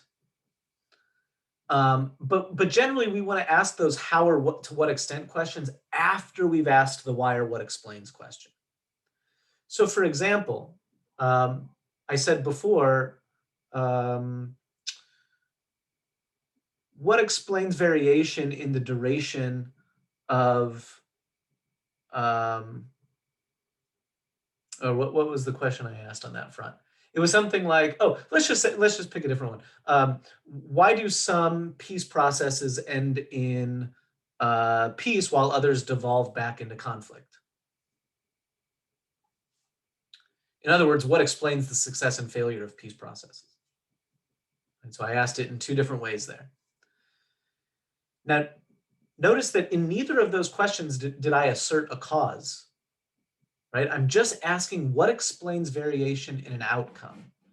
And to my mind, this is the fundamental way to always start asking your research question, because it allows you to get rid of all the other stuff about what your answer might be and a lot of details. And it's just, what is the outcome that varies that you want to explain with your research? After that, you can maybe propose a second question that injects a possible cause that you want to investigate. So for example, how does the presence of women negotiators affect the likelihood of a successful peace negotiation? Now we've asserted a possible explanation to our outcome, right? Or when I asked before, what explains the cross-national and over time variation in forced migration? We might then ask something like, to what extent does no, just something basic. To what extent does terrorism affect the variation in forced migration over time and across countries? Right? Now I've asserted a possible cause that I'm wanting to explore to see if it does actually explain and how it does explain variation in the outcome. But think about it as like a 1-2 punch, right? If you want to ask that how or to what extent question that puts in a possible cause that you're wanting to examine or investigate, don't do it until you've already asked the first question that just focuses on the outcome that varies. Okay. Another characteristic is that good research questions shouldn't presume answers. And so this kind of connects to what I was just saying, in that I don't want your first question to already inject a possible answer into it. And we don't want to assume that an answer is correct. So let me give you a bad example. A bad example would be something like, why do election boycotts by political parties radicalize their members?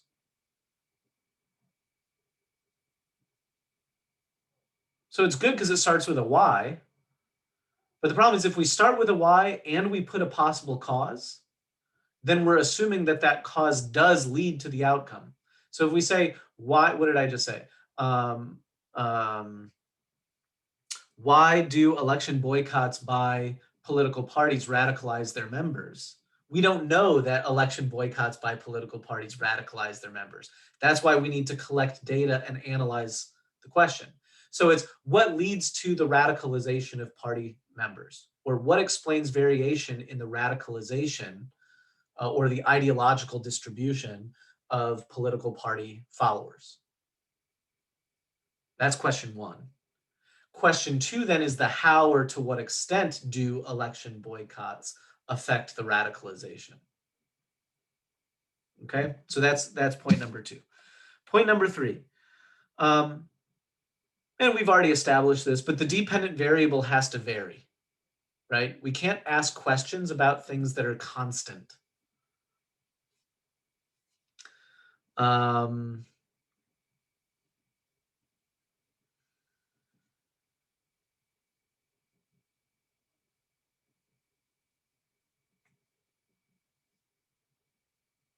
So for example, we wouldn't want to ask a question like, why do populist leaders use divisive rhetoric? because it's part of the definition of being a populist leader that you use divisive rhetoric, right? That's part of populism, is division. You sow division. And that outcome, as we asked it, doesn't really vary at all, right? Now, we could ask it in a different way. What explains variation in the divisiveness of rhetoric by populist leaders? And then we've identified that that we're trying to understand the extent to which a particular populist leader uses divisive rhetoric. But we don't want to ask a question about something that doesn't vary, or we don't want to ask a question that doesn't identify the variation we're trying to explain. That's the better way to put it. Okay? So make sure your question is identifying the variation that you want to explain. The fourth point, right, is that we want to make sure that the subject of our research is very well defined. So, for example, we wouldn't want to ask a question like, how do economic crises affect political change? Right? What's wrong with that question?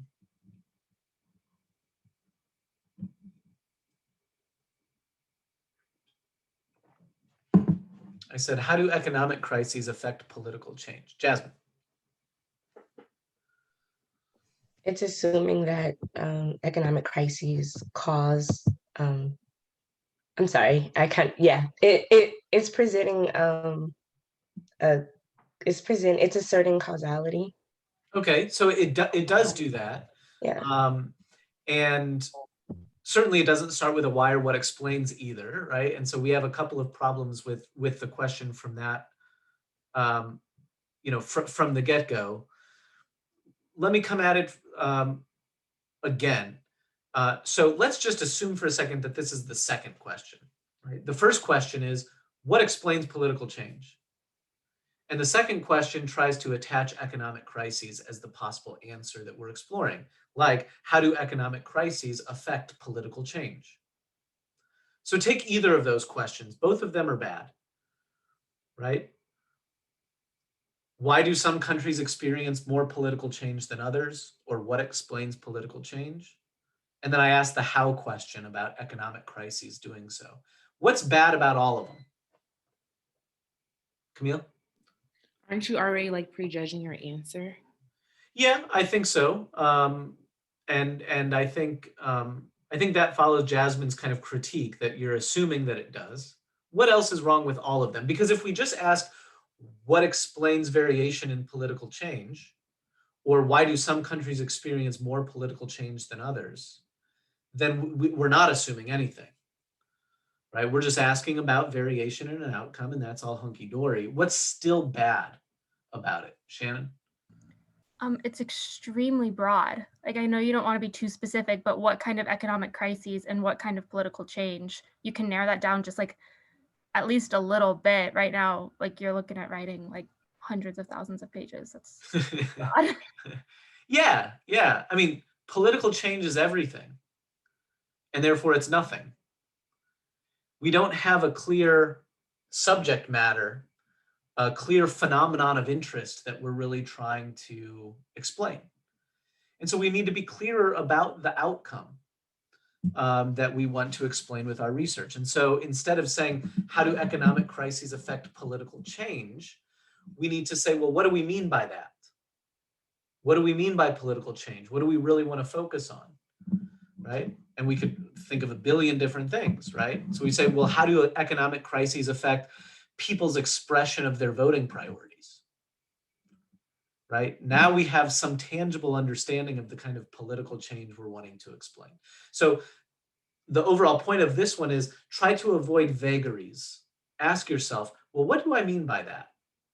To try to make your concept much more concrete and clear as opposed to something very big and fuzzy and abstract. Okay.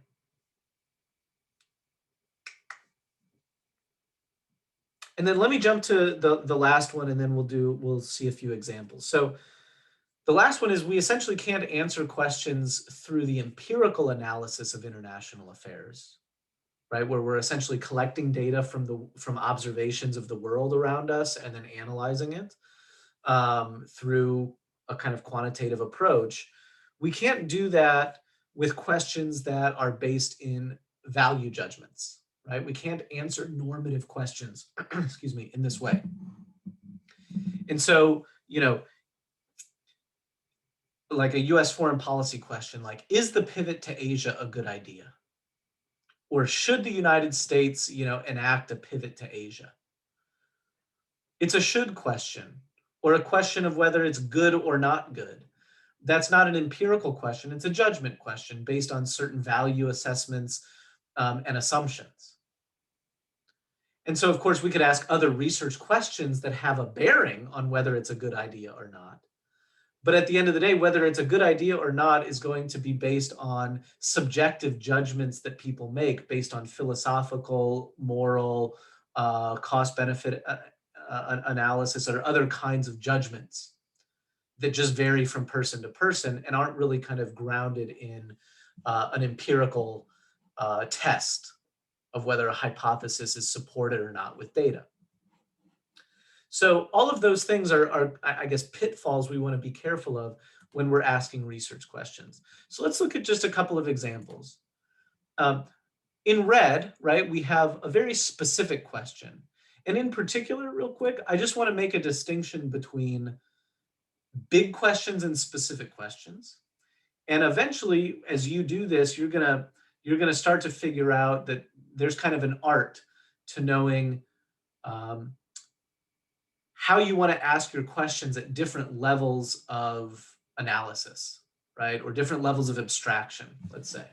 And so this first one is, why did the military violently suppress protests, excuse me, quickly in Syria, but more gradually in Egypt?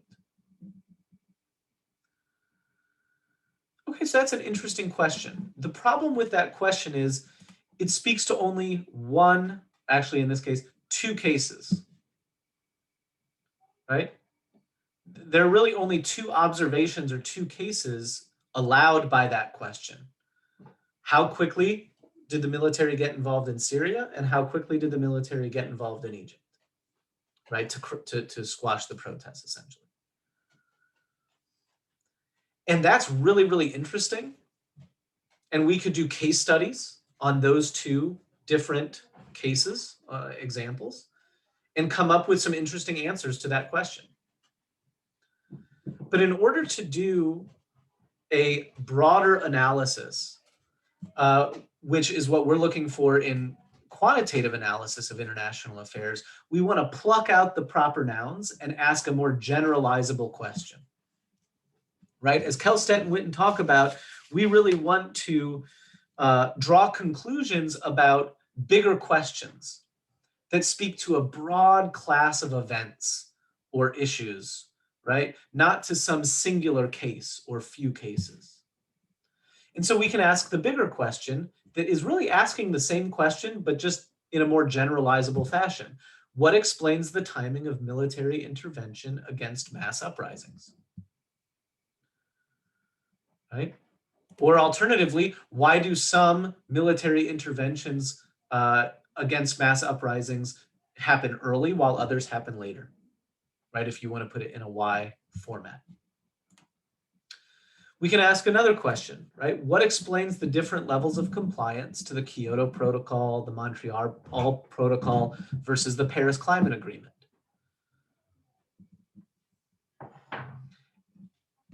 And we can extract out those few specific cases to ask the much more general question, why do some international environmental agreements witness greater levels of implementation than others?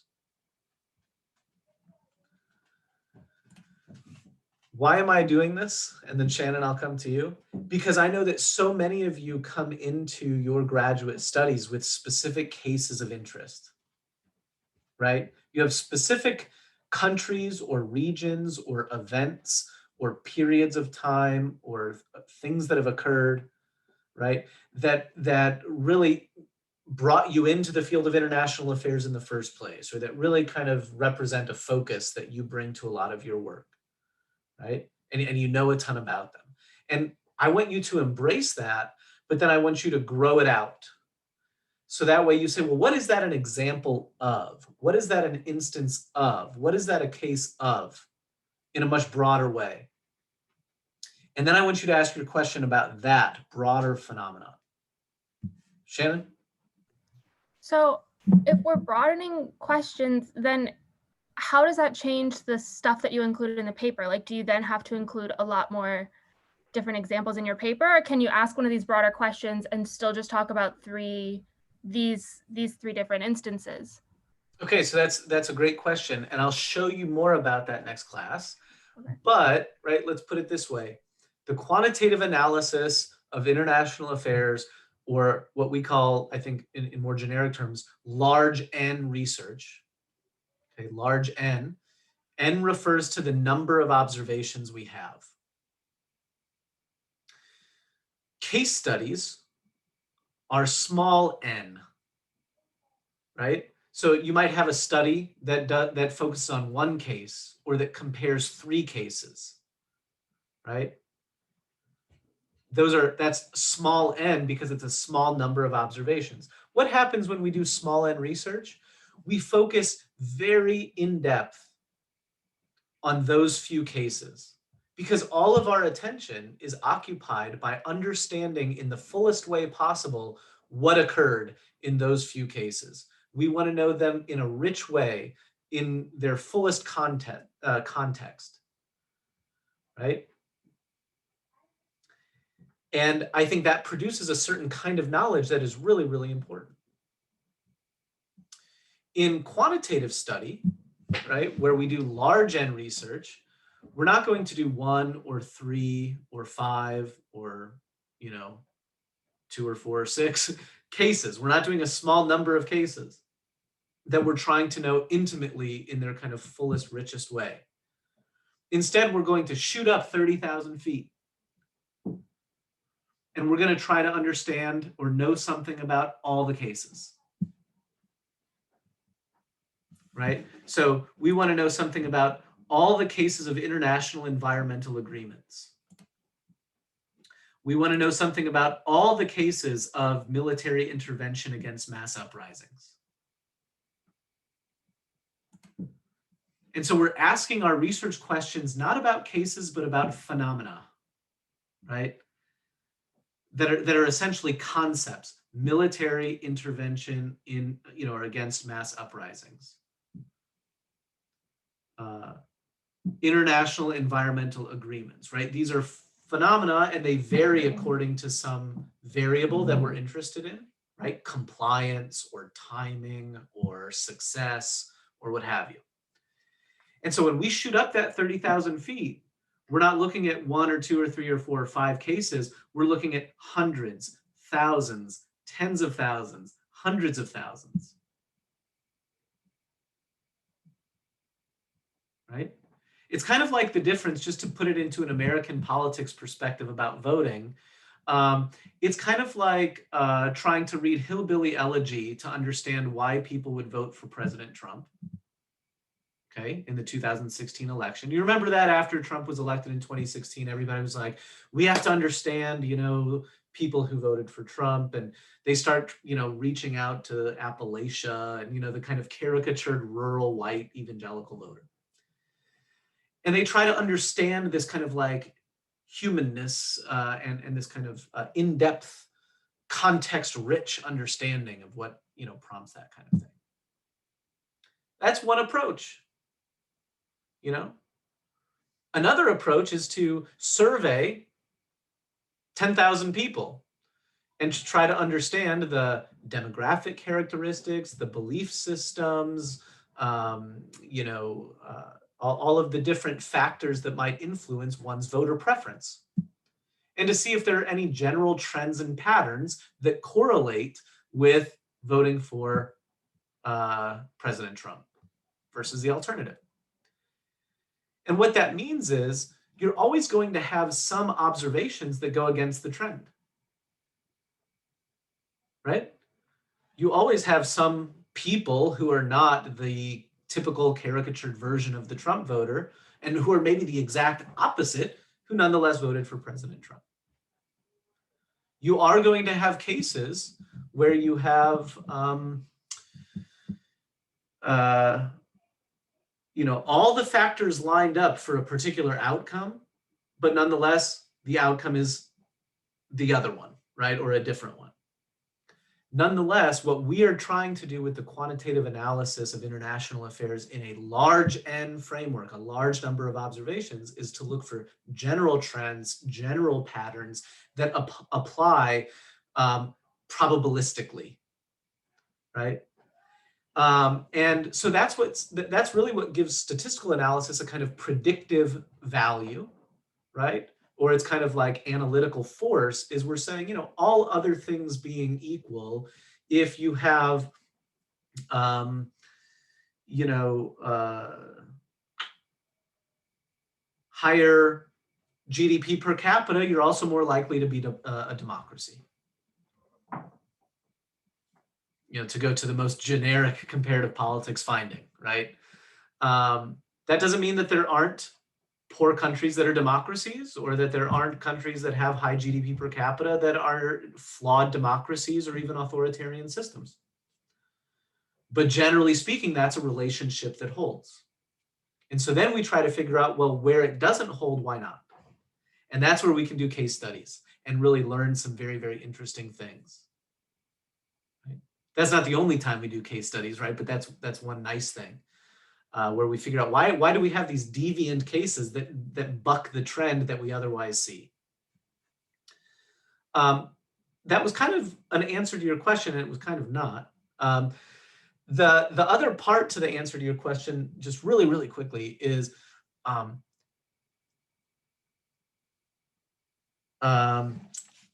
so you can also study individual countries and cases in a quantitative fashion.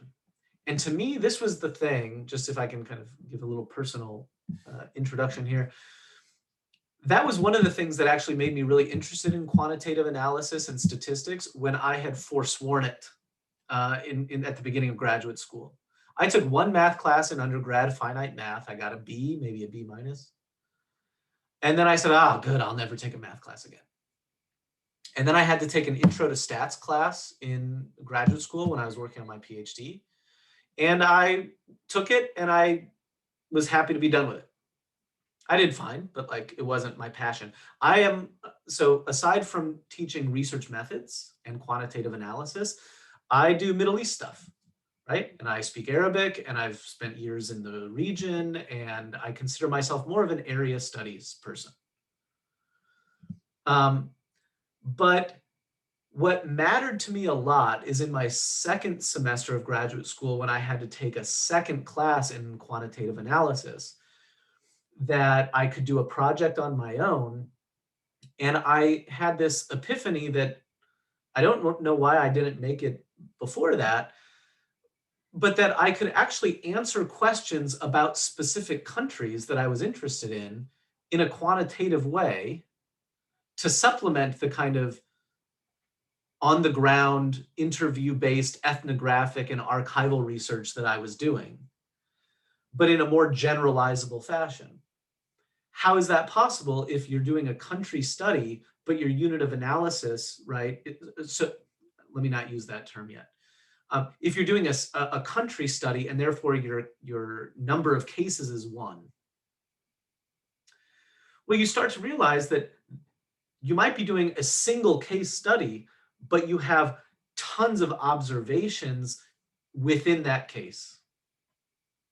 So for example, if you think of the United States as a case, it's a case study. But then if you take the example we did a minute ago about elections and voters, then all of a sudden you have millions of observations, right? People who voted. And you can collect data on individuals. Or, for example, I'll give you one other and then we'll move on. But in my dissertation, I wrote about leadership succession in Jordan and Syria and then around the world. But let's just take within Jordan itself. Jordan had a leadership change in end of January of 1999. And so I used that as like a marker in time. And then I collected a whole bunch of data from newspapers about the number of protest occurrences that had happened before that and after that period.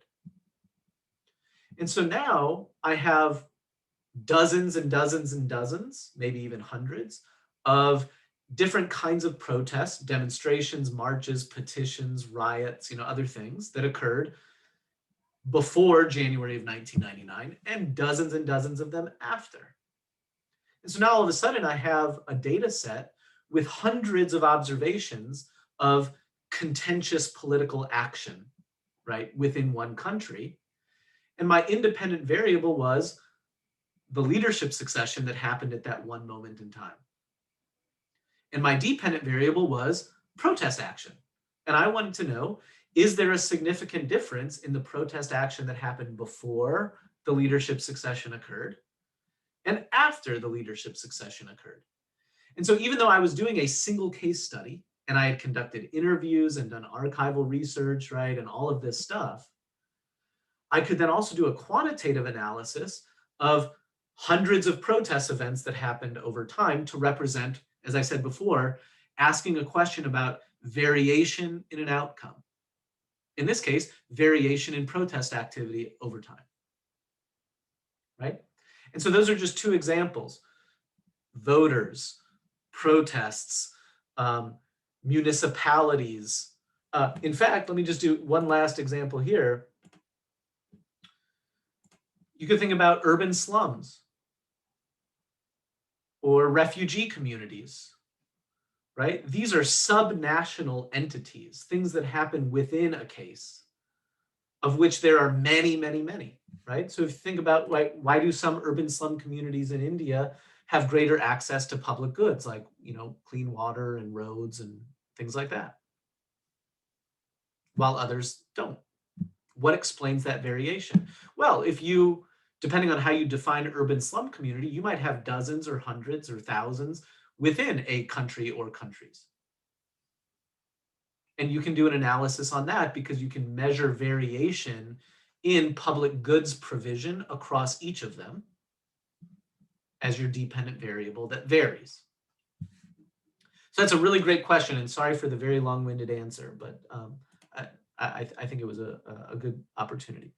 So all of this is to say, and maybe that kind of personal preface was good for this, all of that is to say that just focus on the top for a second. And in fact, let's just focus on what I say real quick. I can do this much faster. There are a lot of legitimate ways to do research, and I'm a pluralist. I like lots of different approaches to research.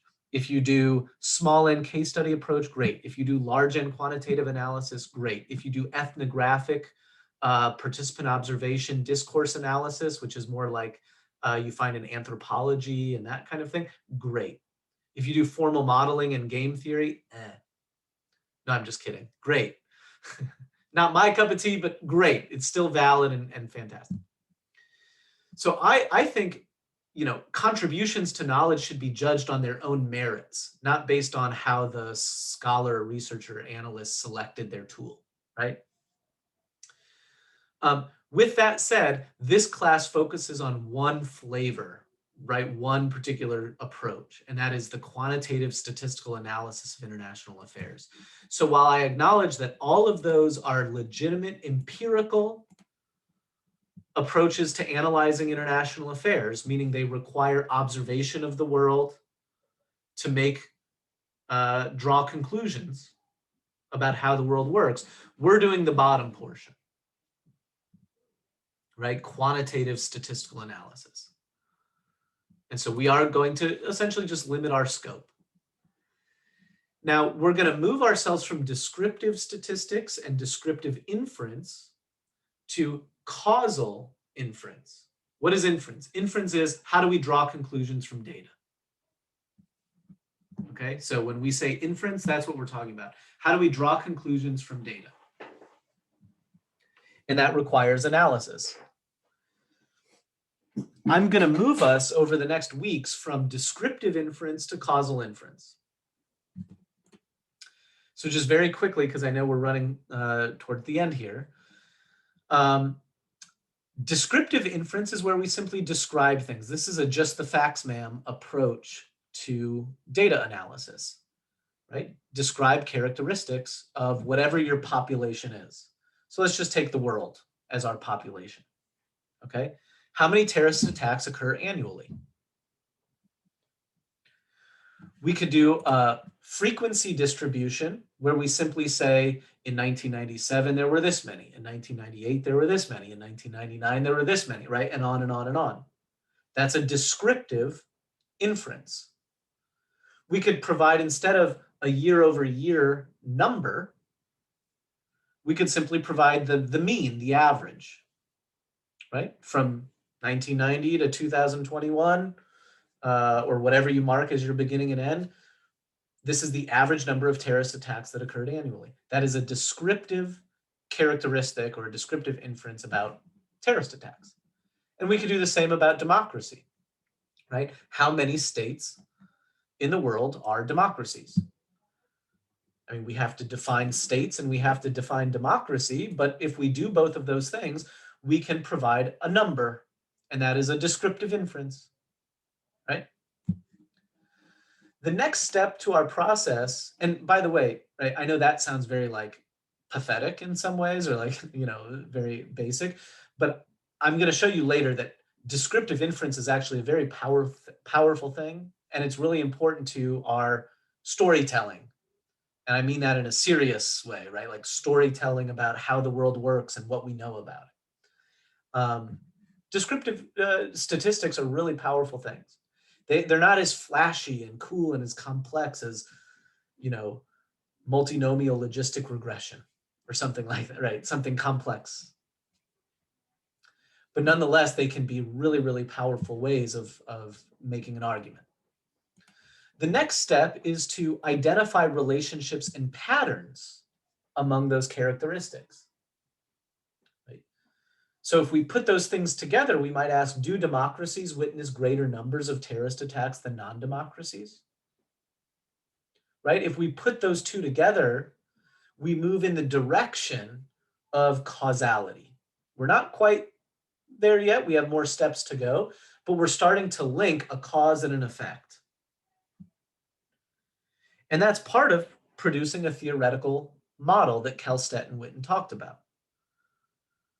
Right? Remember that Kelstedt and Witten said that our theoretical models want to understand variation in dependent variables, which are outcomes,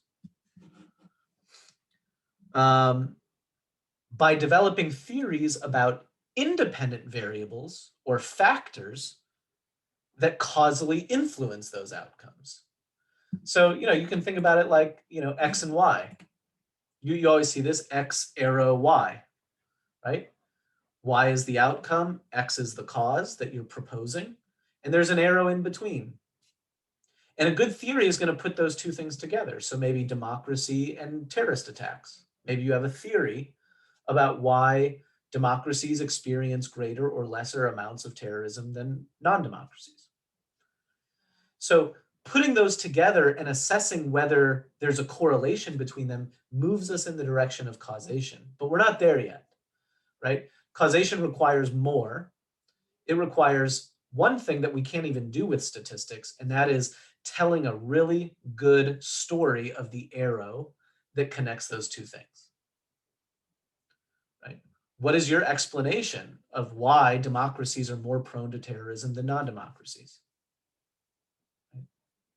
And in fact, there's a lot of empirical research about that establishes the correlation, but then tries to tell you why that correlation makes sense, right? The fact that elected leaders in democracies are vulnerable to the sentiment of their publics and whether people feel like their leaders are sufficiently making them safe or not. Whereas autocrats don't really have to lead according to public opinion. But that's just one causal story. We could kind of put together a number of others. But the point is, right, we're moving in the direction of causation. Third, but still not last, but I'll leave it at this, is we want to assess the degree of confidence that we have in these relationships. right? So not just can we identify a correlation between democracy and terrorism, but how confident are we that that's a systematic and meaningful relationship and not one that's just due to chance alone? And we do that by hypothesis tests and with some statistics that I'll teach you later. I'm going to skip over these next few because we're kind of really nearing the end. And as much as like pictures are nice, you know, I'm just giving you some examples here if you want to look back at the PDFs later of descriptive inferences that we might make.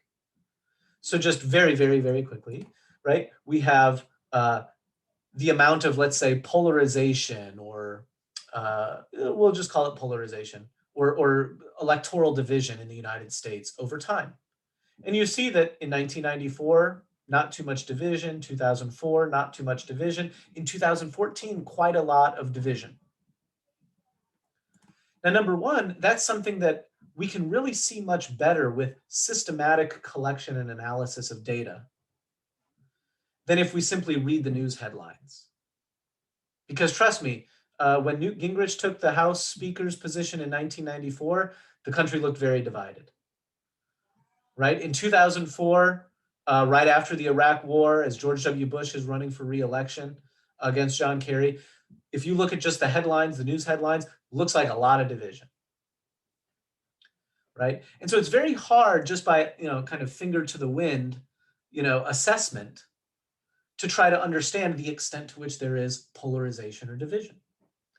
But with the systematic collection of data and analysis of it, according to, you know, clearly defined definitions of variables and that kind of thing, we can make clearer inferences that describe polarization. Okay? And we can do the same with conflict over time, right? How conflictual is the world? Hard to say in any given moment because we always kind of feel like the world is on fire. But we can see it more clearly with systematic collection and analysis of data. Okay? At the end of the day, we are describing those things. We are not saying why. We're not saying why conflict is at this certain level or why polarization is at this certain level. Once we answer the question of why with a proposed cause, right, then we've moved towards causal inference. And once we start analyzing a cause and an effect together to see if they're correlated, and if they're correlated at a meaningful level, and if we can be pretty certain that it's not just due to chance, then we can, you know, bolster our confidence that there's a causal link between those two. And so that's what we're going to kind of do over the course of the semester. Now, just to really make this final link, and this is the last thing I'm going to talk about because we're at the end, to make this link between policy, which many of you are very interested in, and then the kind of scholarly social science approach to research that we've been talking about, take any of these questions, right? These are not meant to be good research questions. These are policy questions. So I'll just let you read.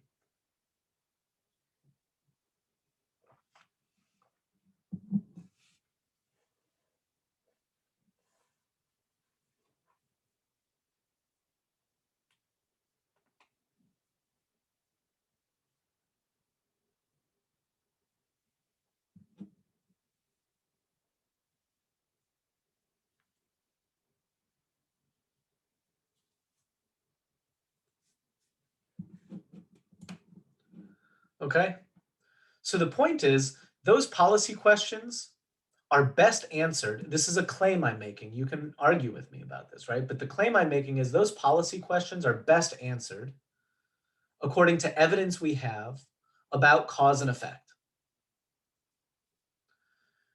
Again, there are other epistemologies, in other words, other ways of knowing things that we might want to rely on instead.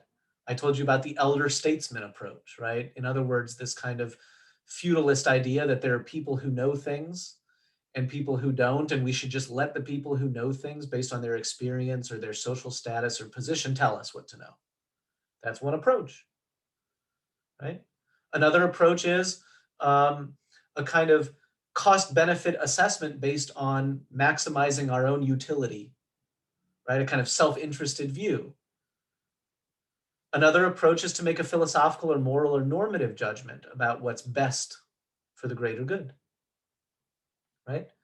But I think, and sometimes those factor in some ways to our empirical analysis. But at the end of the day, I think an evidence-based approach to answering questions is a really strong one.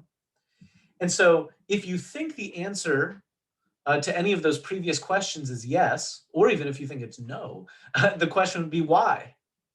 And that's what takes us to the causal explanatory approach that Kelstead and Witten advocate and that I'm advocating. And so, what is the basis for suggesting a connection between the cause and the outcome? So, that's really important for weighing those policy choices to answer those previous questions about whether, the answer is yes or not. Take just one, so we won't have to go through them all. But, if you take that one question here about, are states with greater saturation of communication technology in society more prone to democracy or democratization? I was talking to the class last night. It came to mind that USAID, if you've seen the news over the last few years, has been involved in this effort, to essentially undermine particular governments, or perhaps in a more in a less critical approach, we could say USAID was trying to kind of promote civil society activism, and spur democratization within certain countries by increasing internet technologies, saturation of cell phones, wireless internet, communication and coordination opportunities for society members. So they would really want to know the answer to this question. Will distributing cell phones or providing stable internet access promote democratization? Apparently they thought yes, to the tune of millions of dollars, right? So I think your policy questions have some sort of underlying research question that has implications for the policy. And it's really good to kind of search for those as much as possible. So I'm not going to have us do this now, but the exercise or the discussion I was going to have us do around the Easterly reading was essentially, and so I'm just going to send you away with this kind of mental task, was essentially to answer these three questions at the bottom. What's the research question, like the theory question, the why or what explains question, right? That's number one. Number two, what's the policy relevant question, the should question, the what should we do policy question, and the answers to that. And then third is, how does the theoretical question inform the policy question? And I think you all read about those political circumstances around, this research about foreign aid and economic growth. So I'd like you to just, as you leave class, I want you to just kind of think about that and then go ahead and check your answers to those questions against mine on the class website, handout 3. Okay, handout 3 is just kind of my possible answers to those questions. Okay, great. So twice in a row, I didn't intend to take us all the way to the end of class, but I did so. So thanks for kind of sticking with it today on day 1. Please, I'll stick around for a few minutes if you want to discuss anything, but please go to the discussion forum with any initial troubles or challenges you have with getting Stata up and going. But of course, I will be monitoring that and be ready to kind of troubleshoot as much as possible. So rest assured, we will get everybody up and running as necessary, but please do communicate with me in the forum about how that's going on, or by email if all of your forum efforts or work with peers or anything else have come up short. Also, just quick note that Shannon posted in the chat a WhatsApp group that you could all join. So thanks for taking the initiative on that front. That's nice. I'm not going to be a part of that, just so you're aware. So feel free to go ahead and join up and link up together outside of class. That's all I have for you tonight. It's really nice to see you and meet you. We'll have introduction opportunities next Tuesday so we can get to know each other a bit better. Okay, great. Take care. Have a great rest of your week. Thank you, Professor. Thank you. Thank you, Professor. Thank you.